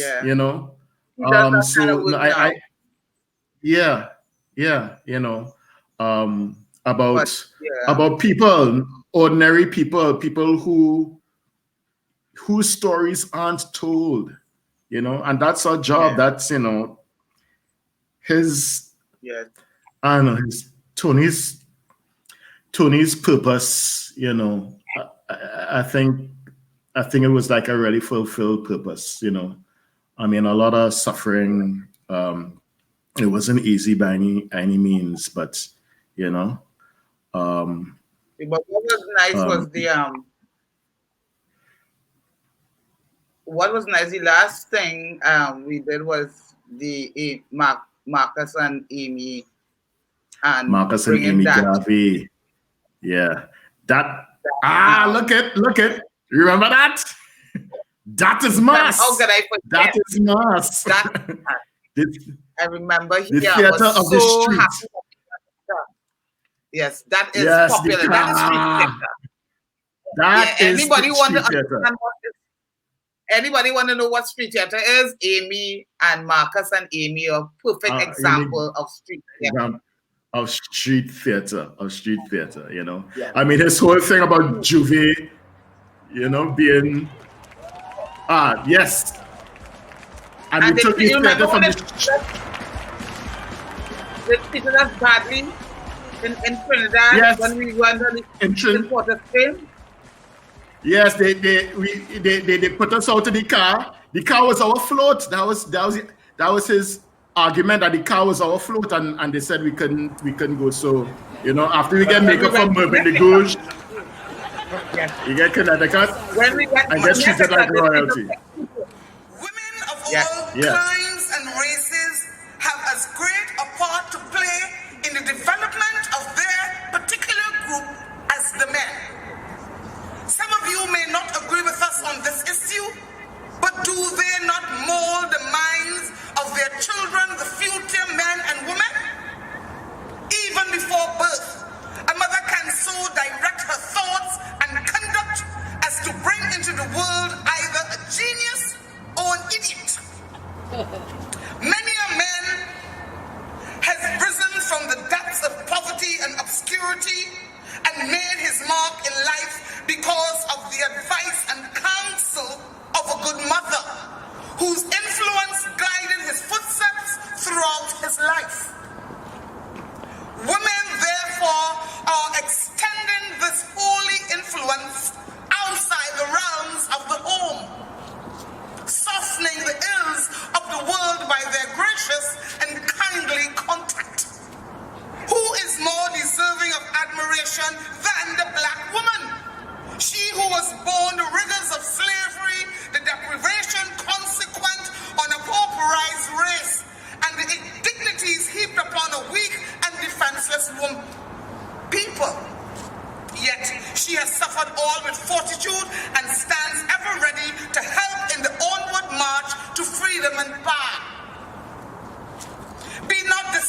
disparage the black women of the world, but push forward, regardless of the lack of appreciation shown to you. We are tired of hearing the Negro men say there is a better day coming, while they do nothing to usher in the day. We are becoming so impatient that we are getting in the front ranks and serve notice on the world that we will brush aside the halting, cowardly Negro men. Mr. Black Man, watch your step. Ethiopia's queen will reign again, and her Amazons protect her shores and people. Strengthen your shaking knees and move forward, or we will displace you and lead on to victory and to glory. Thank you. Thank you, my friends, for the warm welcome you have given me and Mrs. Garvey here at Hartford. Fellow citizens of Africa, I greet you in the name of the Universal Negro Improvement Association and African Communities League of the world. There are 400 million Africans in the world who have Negro blood coursing through their veins. And we believe that the time has come to unite for the purpose of bettering our industrial, commercial, educational, social, and political conditions. If you believe that the Negro is a man, if you believe the Negro was endowed with the senses commonly given to other men by the Creator, then you must acknowledge that what other men have done, Negroes can do.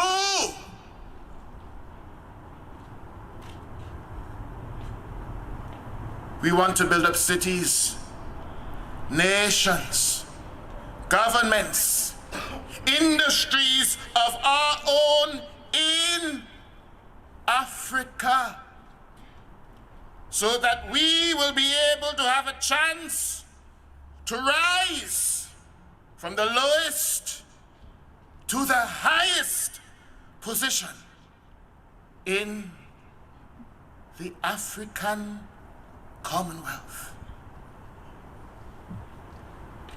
My friends, thank you.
Open the door for us, oh Lord.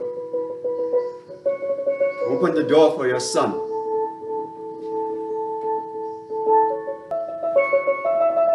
We are yours. We belong to you.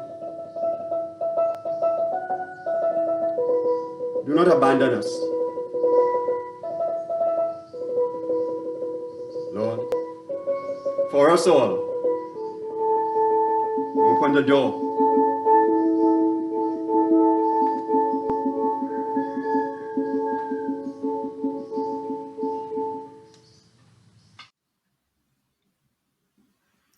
Yeah, after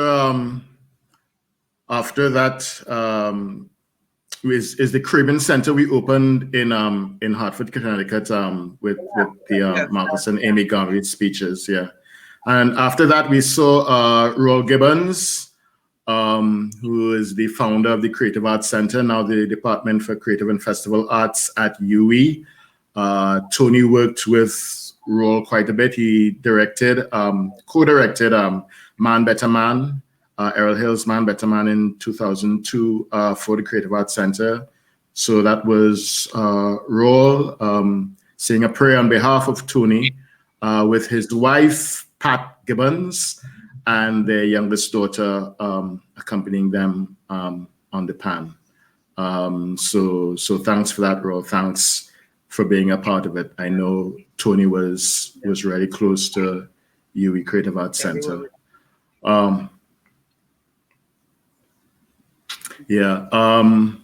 So we have some more tributes coming in for Tony. This one is from Richard Fung. He's a filmmaker and professor emeritus at OCAD University. And Richard says, I last saw Tony in October at York University, where he gave a genius illustrated lecture on his work. Miss Miles blew us all away. But we first met around Banyan and Gael, and we would cross paths every few years in Trinidad or Toronto, whether in television, theater, or performance. Tony's work is unfailingly smart, on point, to the context, Jouvay and Calypso funny, critical, yet generous, inspiring in its commitment to truly progressive values. He was a visionary and a natural teacher. What a loss for us all. But what a bar he has set for us and subsequent generations to aspire to. Yeah, Richard said it all there. He said it all there. And we have one tribute from Anna Ford Smith, Associate Professor, Cultural and Artistic Practices for Environmental and Social Studies, Faculty of Environmental Studies at York University. She writes, the greatest tribute to Tony Hall will be to continue his line of work in many ways. That is what he would want. I hope that we can come together in the future to think about ways of organizing to do that. It will require artists, educators, and media workers, and it will require writing and publishing about him. That is how we can honor him in living and in transformative ways for more than just a few hours and with more than words. Let this be a wake-up call to all of us. Let this work bloom in 101 ways across time and space. And this is from Anna Ford University. And now we're going to continue with Professor Jan Heather and friends and theater colleagues and comrade. Let's hear from Jan. I'm Jane Heather, and Tony was my friend. About 40 years ago, Tony and I were in a gang together. We met in about 1978, and we did a production of David Hare's Fan Shen together, and we clicked. He was so smart and talented and funny, and here's the thing, he made me feel like I was smart and talented and funny. And for 8 years, I talked with Tony, listened to Tony, wrote with him, performed with him, and laughed and laughed and laughed with him, sometimes every day. We talked politics and theater, and we laughed some more, and we did some skits together. I have a lot of memories and stories. We learned a ton about how to do genuine participation using theater with different kinds of audiences, and we started out doing that with mentally disabled people. We did a show called Stand Up For Your Rights, and we did that show to 1,200 people at the mental hospital in Red Deer, and 12 people in group homes and sheltered workshops and in television studios, and the tapes of that show have had big impact on people. You know, a young fellow I know, Jared Matsunaga Turnbull, he watched it endlessly and learned a ton about facilitation. A lot of it from Tony, because we all learned about facilitation from Tony. Tony and I worked and performed and created well over 15 shows together. Most of them performed once, and some of them, you know, a few times, or we toured them. And boy, touring in Alberta in the wintertime on those back roads with Tony hunched over the wheel, staring into the blowing snow, and we're talking politics, we're talking theater. I thought it would go on forever. And when Tony went home, gradually I started to realize that working with him and being friends with him and learning with him was the best it was ever going to be. And the years rolled on. Tony came to Canada a couple of times. I was able to visit in Tobago in 2013, and I kept doing social justice theater. And I learned from lots of people. But always it was Tony who was talking right in my ear. Tony's wisdom and insanity and energy, insight, compassion, astuteness, his ability to just be in a room with people and not know like what exactly was happening and make something happening. Tony's love shaped my whole life. We thought that we could make the world more just through theater. And he did that. So sail on, my brother. You lit the world. Thank you, John. Thank you, John. Thank you, John, for being in his life. I want people to go ahead, Michael. No. Just saying his work was so transformative. He was so transformative. He transformed people's lives. You know, people who knew him, who didn't know him. Just, you know, we were all transformed by Tony. Yeah. I want people to make special attention to the contribution for his funeral. Like the true artists, we end up having no money for, because Tony spent every cent for Mary on productions. He invested. He's a man. He's to put his money where his mouth is. You know, he didn't just talk the talk. Yeah. He just walk the walk. Yeah, he walked the walk. Yeah. Walk the walk. So we asking for contributions to the funeral. We have all the details underneath that we can make his funeral possible in the way it's supposed to be. I want to mention to Twilight Cafe. Twilight Cafe was a play that Tony did, and he dedicated this play to his wife, Mary. And this play was at Central Bank, and it featured Wendell and Cecilia Salazar. I mean, he was insistent that this play be done, and I know the experience that Wendell and Cecilia had from it was really, really eye-opening. I mean, I know Cecilia had to say she had to dance and she had to sing and this, and she loves that, I know, I mean, but it was a challenging play. But I had to mention Twilight Cafe. Yeah. It was one of his I remember reading Twilight Cafe in the earlys,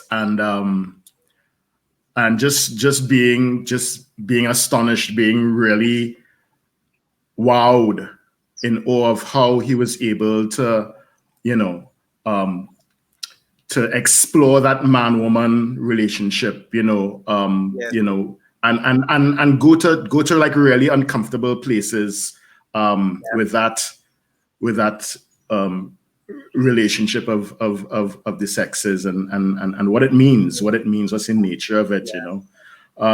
Tony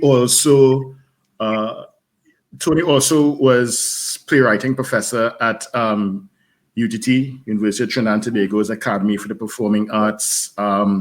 Belinda and I roped him in to teach a playwriting course, but he also directed, which to me, one of probably the most groundbreaking production for that university. And not only for the university, for Napa. He really transformed the space of Napa.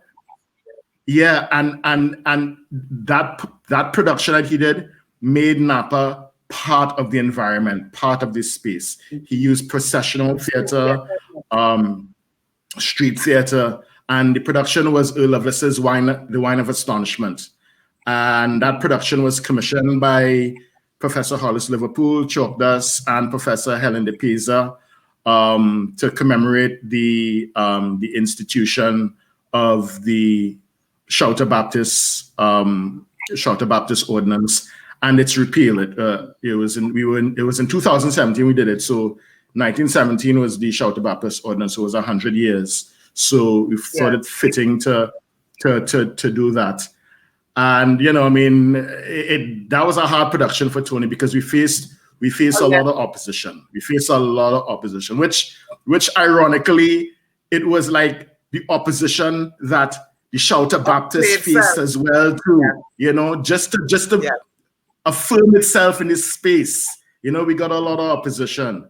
But I mean, down to the very end. But Tony stuck with it right through. He changed those students' lives. He really, really changed those students' lives. Students that were timid and in themselves just opened up. And you know, I saw a different part of these students I never saw before. Never saw before. And he really transformed that space. So now we're gonna hear from Earl Lovelace, novelist, playwright, and the writer of Wine of Astonishment. He wrote both the novel and the play. And Tashana Williams, one of Tony's proteges, like Safa, who he brought in to be his assistant director.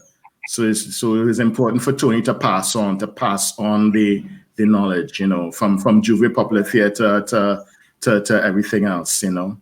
So let's see Earl and Tashana have a conversation about Tony. Well, simply to say that I feel really a devastating sense of loss at Tony's passing. Actually, I was thinking about calling him a day or two before or around that death, you know. So it was kind of a double shock to me. It wasn't somebody who was exactly out of my range. It was somebody who I was speaking to, you know. So, and really, I want to wish his family the best. And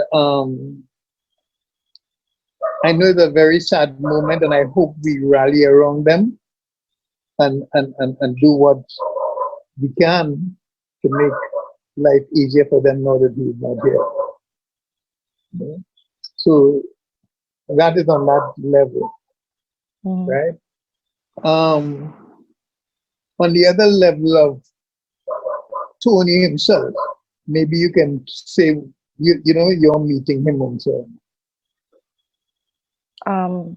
Okay, well, I met Tony in DCFA, really. So I met Tony in DCFA. I directed Gene and Dinah in 2011 for my Directing 2 project. And then I got to do it again and that honored Tony a few years later.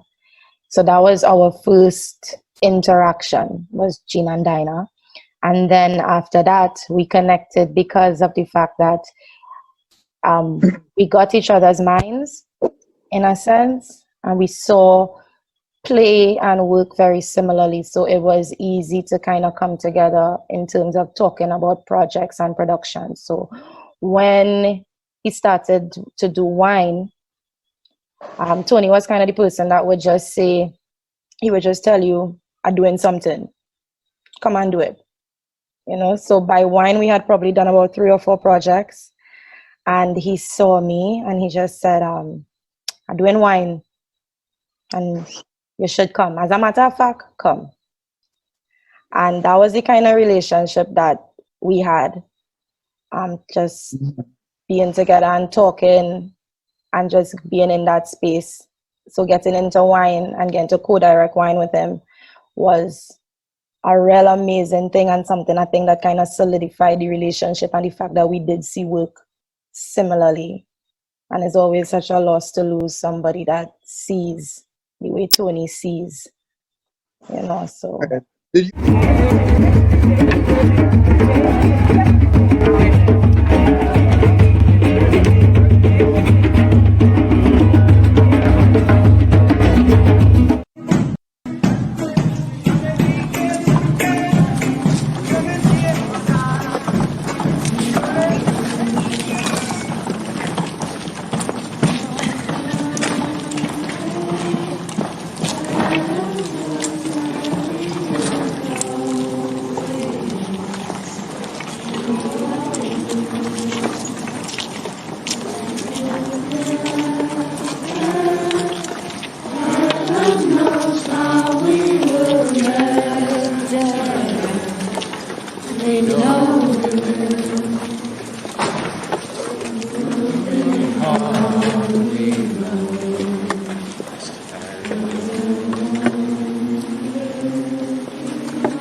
Fufu for the coots, Fi-fi for the bear.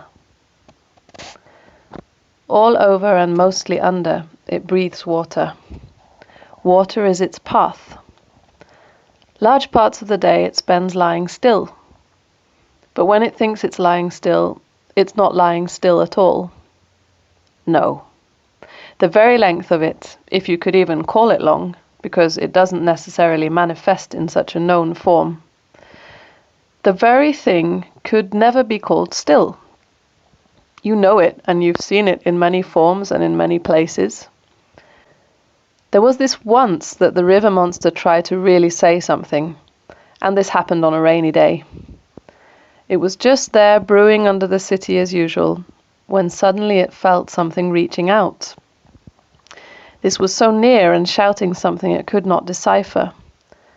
The sound of it, or as the river monster didn't hear but only felt, the feel of it goes like this. Money! And this money, whatever the hell that was, caused the river monster to make the most impressive blow of water out of itself. On the other side of things, well, on the top of the city, a man from Trinidad shouted out of some impulse. He did not know where from. Money! Next to a fountain, and consequently the fountain shot up in the air.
He was an island of a man, a powerful but gentle breeze that incited a movement in everyone he encountered.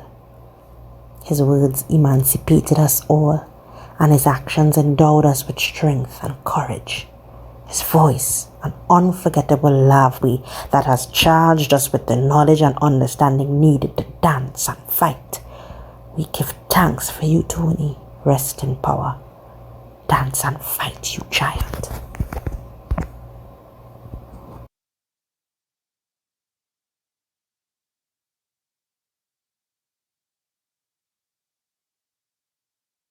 When you're thinking about this, and this is where the steroids part comes in. I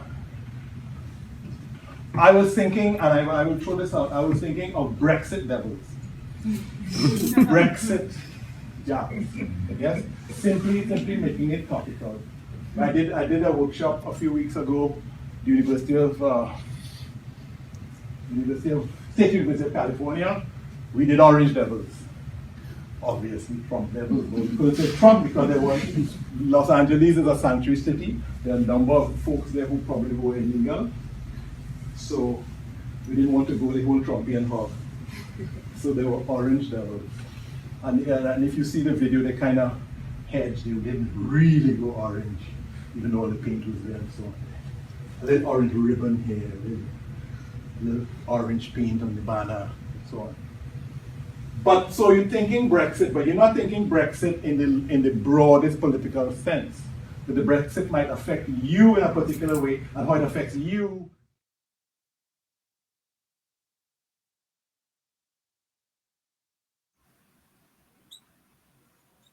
Right. So what you saw is taking mass to the world, boy. Yes, yes. Every time you miss Tony, he gone somewhere. Tony, where I went? I was in Norway. How you mean it was in Norway? When you went? What you went he was always traveling, and I remember when he came back, he spoke to us about that exercise, that workshop. He was so filled with happiness, and you know that he experienced that. And the last video was and making he's a concert. Making the mass relevant to people in their particular territory. He was very adaptable like that, you know. He take whatever in California, orange, you know, and I love that. He would just take, and he would let students think for themselves and bring out the creativity, what you want, how you want to identify yourself. You know, that was his brilliance as well. You have to think, you know. We have a set of lazy actors right now. We're just waiting for the director to say, say words or give the director. To me, you do it. To me, one of the things I learned from Tony is that expression, which is, you know, at the basis of all artists, artistic expression, is a courageous act, is a affirming act, you know. So it's a responsibility. It's really a responsibility to express your truth. Yes, and that was important to him. You know, apart from like feature-length films, you know, dramatic films, documentaries, Tony had a script idea. He had script ideas for several short films, actually. And Naima Mohammed, who worked closely alongside him as his project manager since 1997, she said that in recent years, he often spoke about doing a series of shorts, particularly something on his hometown, on San Fernando. No! South Boy. Sando. An opportunity arose in 2018 when, inspired by the poetry of his friend Dawad Philip, Paul proposed the idea of a short film based on the book, A Mural by the Sea.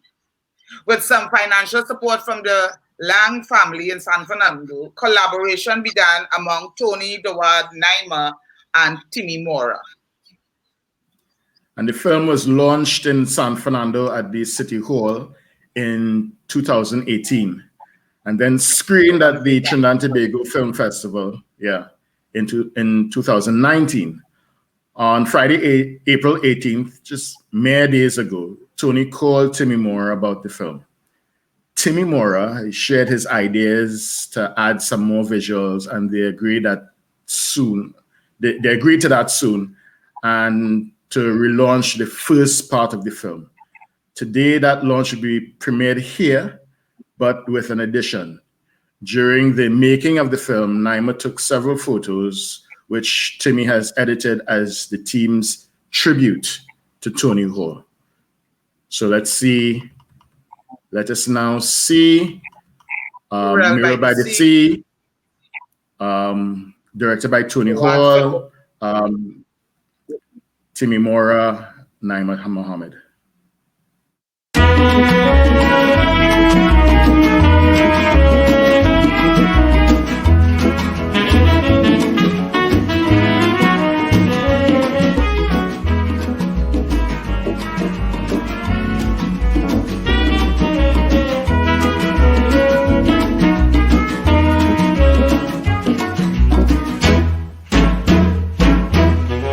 Every year somebody dear give us cause to shed a tear and mourn, for they are gone.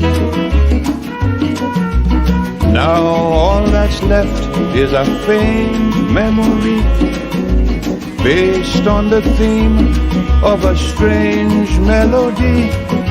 Still, we must think of them and recall their image with pride, telling people from deep inside, this is dedicated to those who died.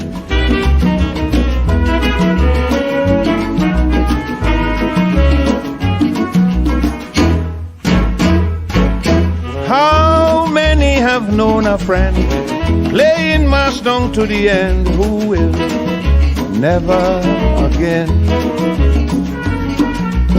And though we play, now and then thoughts will stray to that dear one who has since passed away. So for this carnival, while you jump in and take a break, try and take in this song I made, to remember for all time's sake.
But the mural by the sea imagines what those first people coming in on the boats might have encountered about San Fernando. And this is a good place right here, because mainly this is where the story of San Fernando really begins, because it was a city, like most of it, founded by sea. A mural by the sea happens in a very simple way. In the early years, I remember sign painters were very critical to the commerce of things. And in places like these bars, you would have found a lot of murals. Very naive artists, simple artists, come up with enamel paints, different colors. I was one of them, did that. And they would paint all the sceneries. So the bars were decorative bars. You know, it wasn't just a digital or a Carib sign. A big elaborate scene of fishermen and, you know, that kind of thing.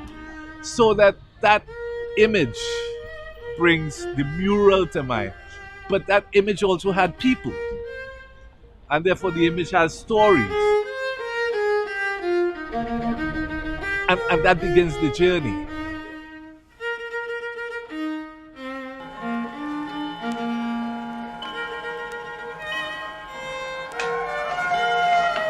A mural by the sea. The cocks are crowing from end to end. The last train of the old Calypso rots in the round by the convent. Band passing. The woman with fogged glasses is fanning. The woman with the crooked wig is fanning. The woman in grey kicked off her shoes. The woman in white kicked off her shoes. The woman in brown kicked off her shoes. Leo the Jab Jab is standing predominate among the shoes. The woman in grey has found her mirror in an Indian's eyes. They meet and collide. We collect the scattered cigarettes and coins that rolled away. We meet at the steel margin of the soul between hill and sea, at the edge of memory on an old map of the world.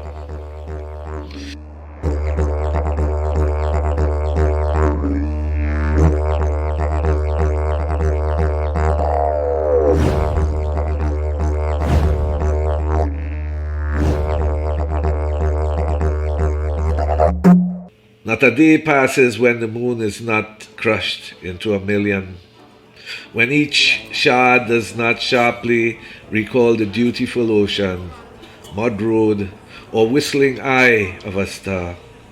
Novellas brought on the wings of the trade winds, the huge and sorrowful parting of the Bocas. We wake with the indifferent light of morning against the treacherous shadows of day.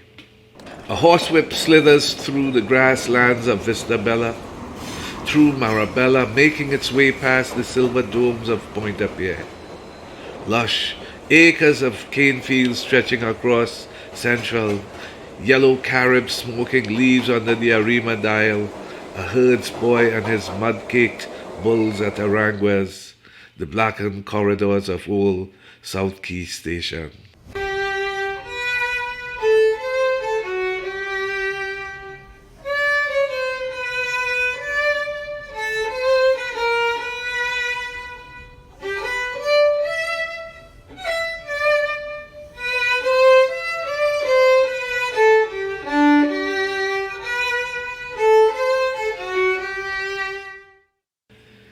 Savannas and swamps teem with history set in coastal sunsets.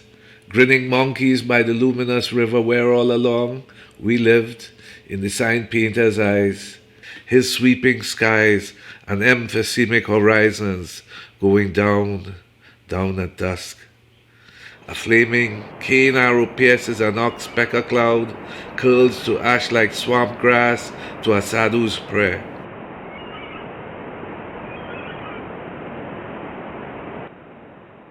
It's the last train to San Fernando.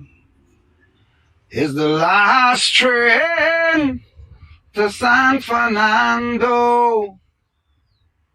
And if you miss this one, we'll never ever get another one. It's the last train to San Fernando.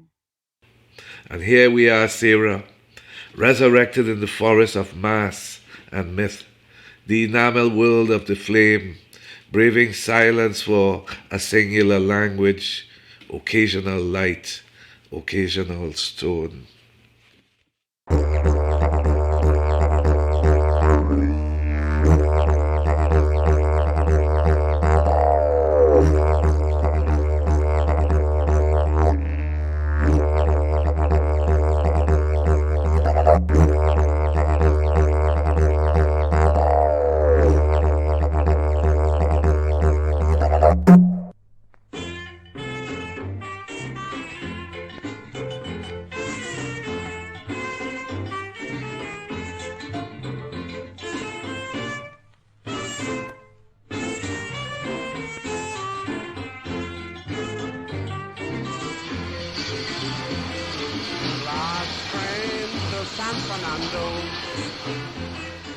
Last train to San Fernando, and if you miss this one, you'll never get another one. It's the last train to San Fernando. Bam bam bidi, bam bam bidi, bam bidi, bam bidi, bam bam bam bidi.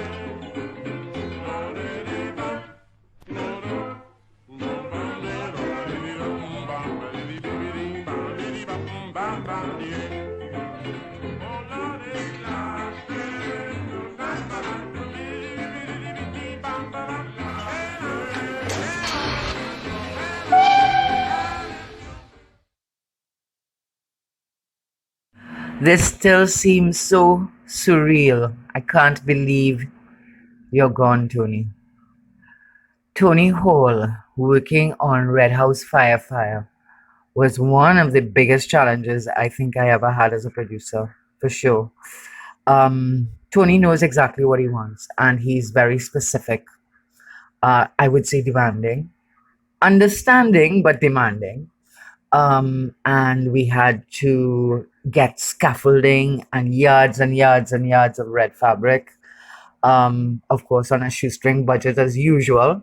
But yeah, his determination gives you a spirit, a spark, and somehow or other, I was able to manage to get that, what he needed. At the end of the day, I think it was quite a brilliant production.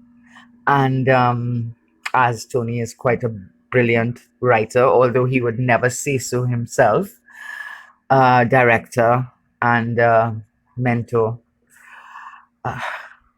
Red House Fire, Tony Hall. Goodbye. Walk good.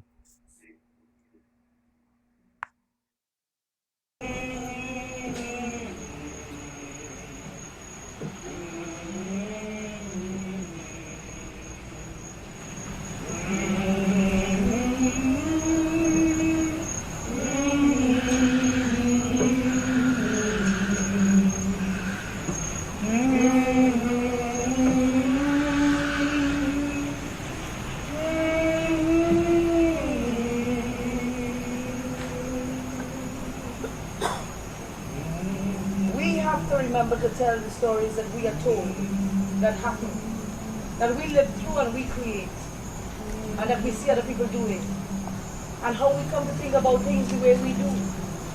For that is how we will continue to hold on to our space in the world. By the way, Emmanuel was there, for that was Muzombo's name, and the others were charged for burning down the Red House, but were acquitted by December that year. A victory for the people. The next show is in 2 hours, right here, in this public space. The Little Theatre must push on through.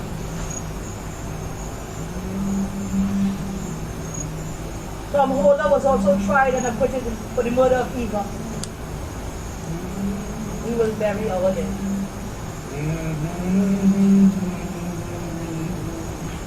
Then sings my soul, my Savior God to thee.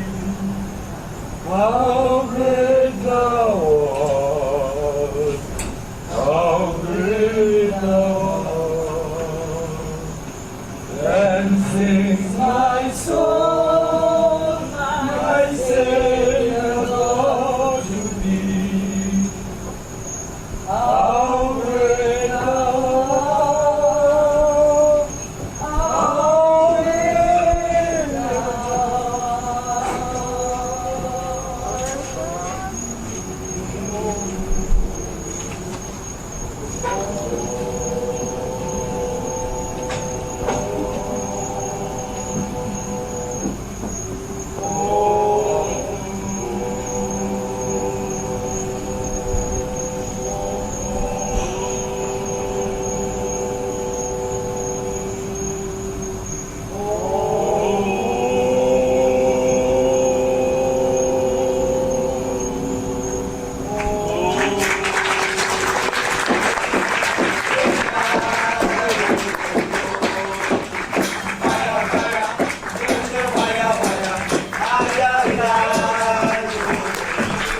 Wow.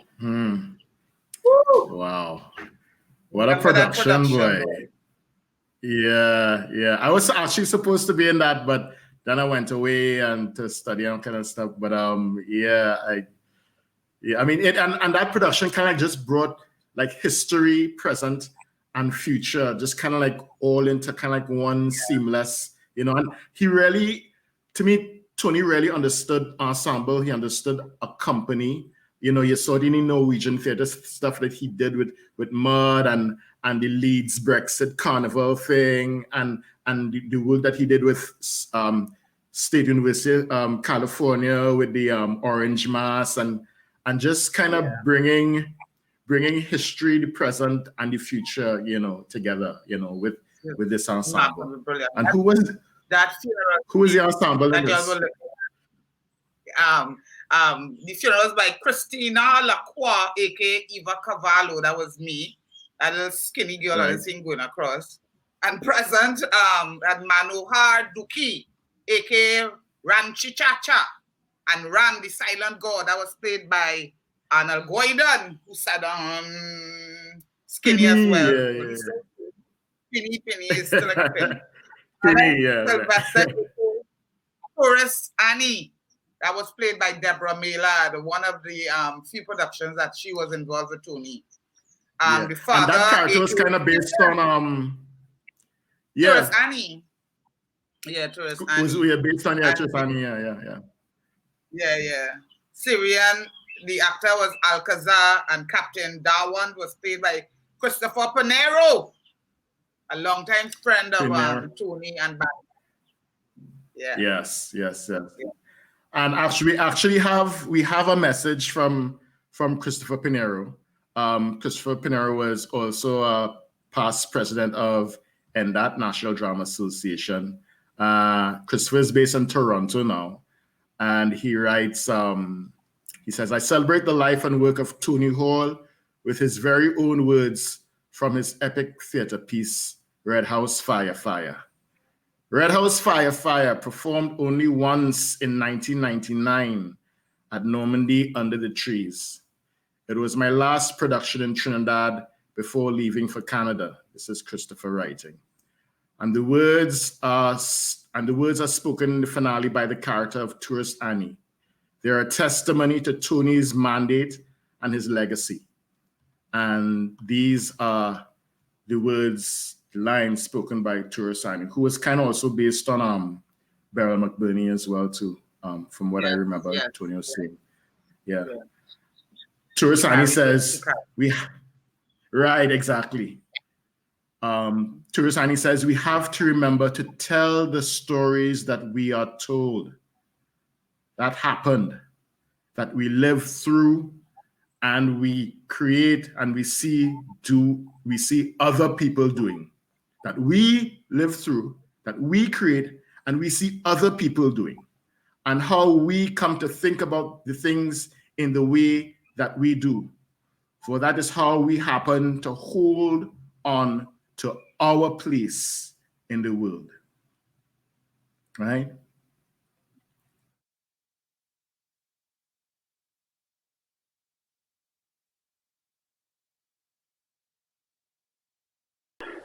He gone. A great man, quiet and solid, a truly great friend, a comrade, a real soldier, always so reliable, and so bright, so measured, so wise in his sense of the theatre, the Jouvay, the mass, the art, the understanding. A great man. He leaves a great emptiness.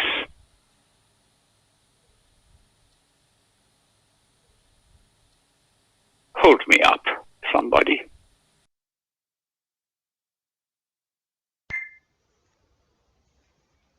It is the 9th of December, in the 1972nd year of our Lord, and my heart is enlarged. It is heavy. It cannot keep this up anymore. So my heart attacks me gently, and then gives up the ghost.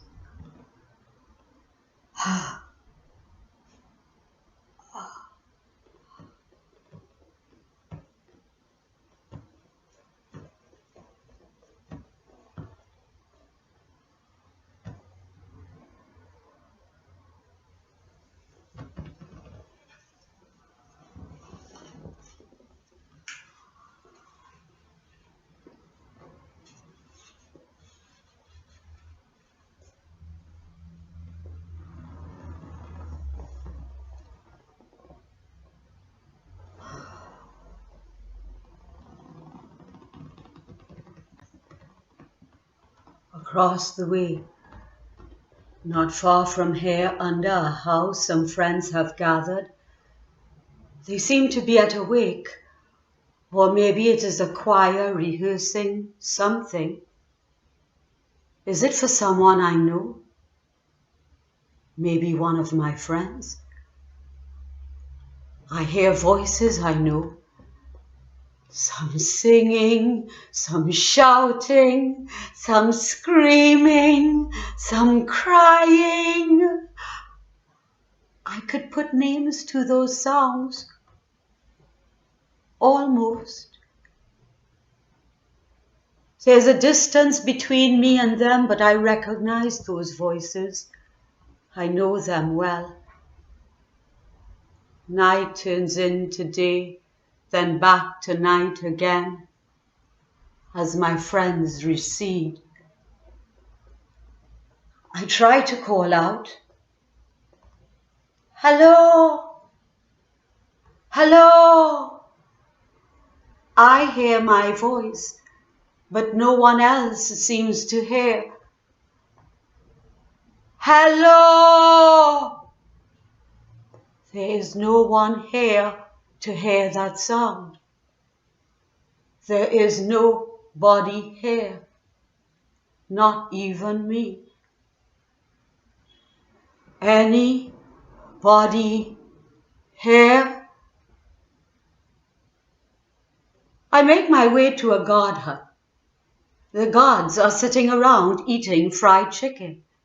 They are strange but friendly, not to me necessarily, just generally friendly. They explain to me that this hut is on the trail that leads to my friends, and that my friends are preparing biscuits and coffee and cheese for an event, and they ask not to be disturbed by anyone.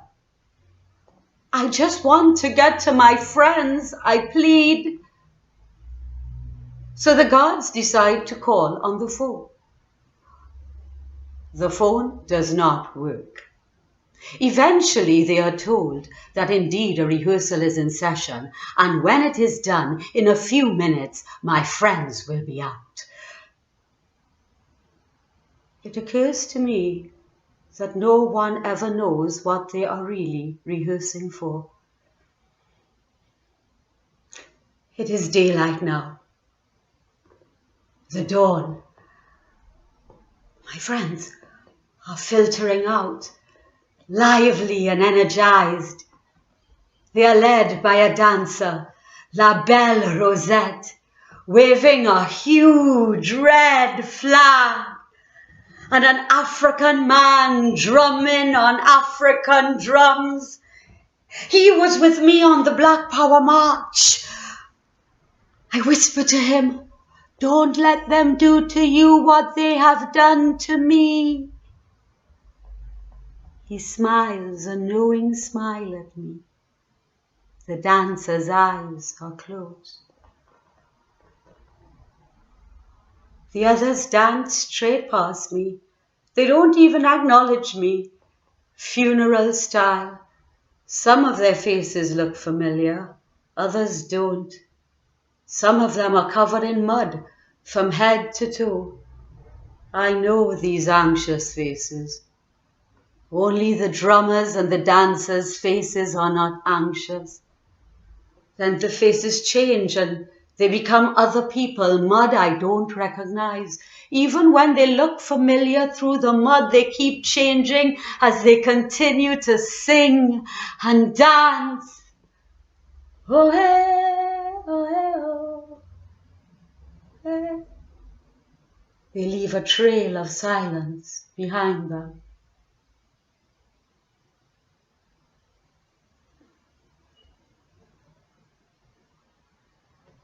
You find you don't know the hundreds of curious onlookers that jostle past the open casket. In the wake of this stillness, everyone passes you straight. They don't even acknowledge you anymore. They are really acknowledging themselves now. Because by this time, there is no you to not acknowledge.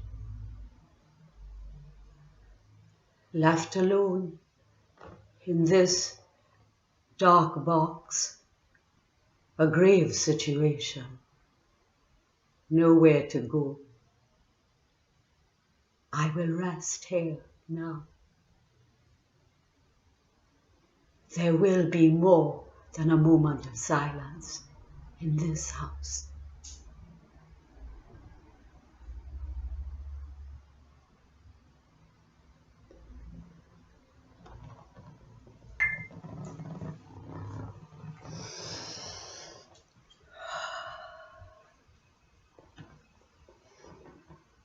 I'm going back up now. I hesitate. Because up there morning is always a dangerous time. A glorious time. Sometimes it is even the treacherous beginning of many sun-drenched rituals down there. A deceptive, magic hour of awakening even. Jouvay of all Jouvays.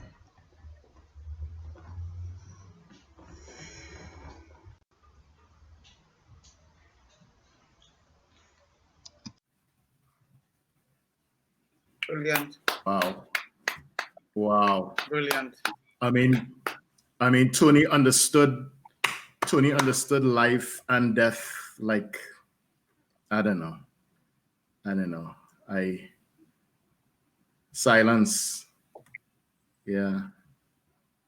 That was Cecilia Silence is the Salazar key. performing the death speech from Miss Miles, one of the last full-length play that Tony wrote. And Cecilia has worked with Tony for a while now, and she was very distraught in his passing. And yeah, I know she's looking on. And okay, people. So that's it, you know. We stopping this part of the we stopping holding up on this part of the tributes and the memorial. I know the general sentiment out there by the people on Facebook are talking about Tony took Trinidad and Tobago and the Caribbean to the world, which is great. The world got to know us as a people because of Tony Hall. And a lot of people want the younger generation to continue the work. And that is how we could keep Tony Hall alive. Yeah, that's how we honor him. That's how we honor him through the work, you know. I mean, the Jouvay popular theater process that he developed and you know, created pretty much. I mean, he not pretty much did create, you know. I mean, his whole premise that for 363 days of the year, we play in a mass, whether it is doctor, nurse, teacher, housewife, whatever. And on those 2 days, carnival, especially Jouvay, which makes our carnival different to every other carnival in the world, our Jouvay, is when we show our true selves in that ritual of the sunrise. Yeah. We'd like to thank people who help us put this together. People like Naima Mohammed. Thank you, Naima. She's been with Tony forever. I know this must have hit her hard as well. We had Timmy Mora, Wendell Manwarren, of course. Safa, thank you. You're there. They're all there waiting for us. Stephen Doobal, you're a hero. Stephen is always there for us. He was there for us for Raymond. He was there for Gregory Singh. He's our, sad to say, he's always there for us. Go ahead. But you know, he really gives us, you get a sense of duty from him. You get a sense of duty from Stephen all the time. Let's not forget the family. Let's not forget the whole family. Mary Dina Hall, Maury, Kikere Hall, Lindsay Hall, his grandchildren, Maury's and Lindsay's kids, and Dennis Sprangalang Hall, you know, who has worked with Tony all his life. And so we just want to send, yes, Dennis's wife, Susie. We just want to send our condolences, our sympathies, our love. And Tony is with you all forevermore, you know? Yeah. You just have to close your eyes and he's there. Yes. He loves family. Yes. And he extended that energy of family to his theater family, his TV film family, you know, to his university family, education family, teaching family, academic family, you know. Yeah. And people, please don't forget contributions to Tony's funeral. Please look at the link, the paypal.me/LLindsay-D-Hall. Please help with the contribution to let this man go out the proper way he should. For all those who we can't get enough, we will be gathering on Zoom to continue vibes in. You can get to say your say. You can look at the link and below for the ID and you'll get the meeting. So that's it. Right. Our closing video is, go ahead. Tell them about Maury. All right, okay. Our closing video was shot by Tony and it was edited by his son Maury in 2008. It features his daughter Lindsay and Kikere the Rebel, also known as Maury Hall, Tony's son. So remember to always look out for each other. Make a ritual of the sunrise, and remember Tony's legacy. I think Dr. Kilgo Dowdy summed it up best. Kindness, his kindness, right? That's the point of everything he did, of everything he did. So be safe and Jouvay ForIver. Have a great day, everyone. Relax, Safari.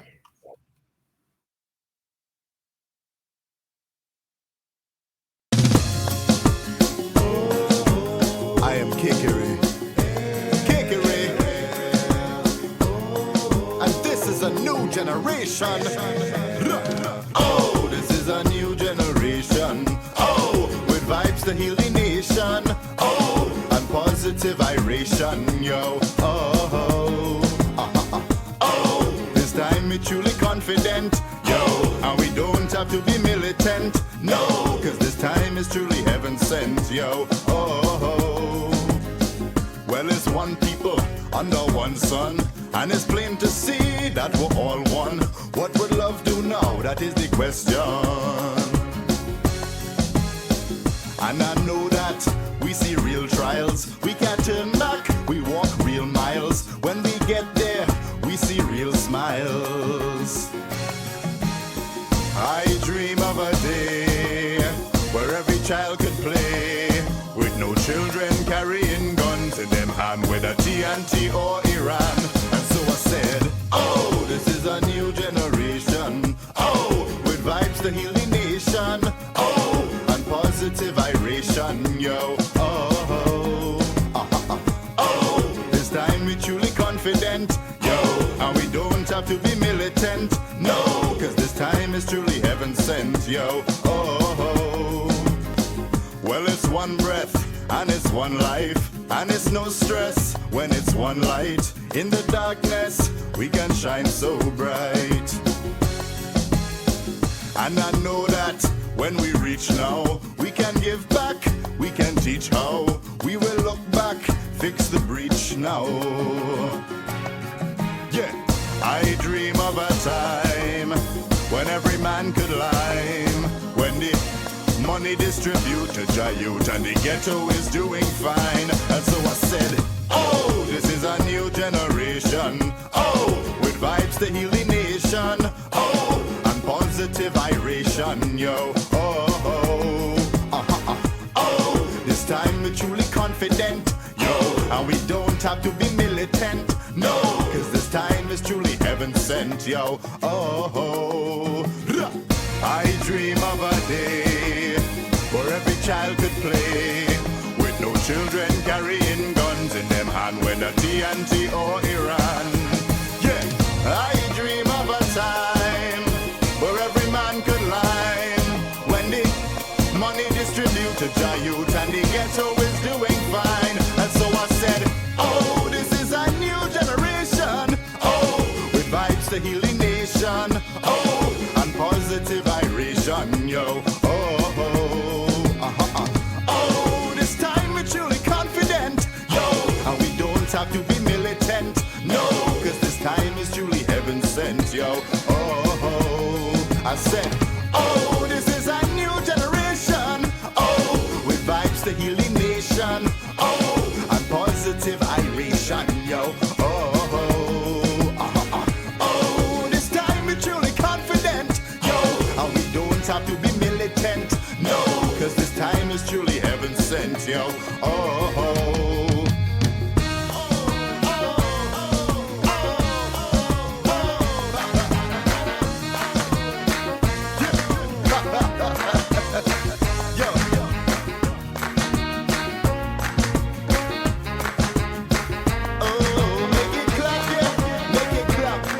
Clap for unity, clap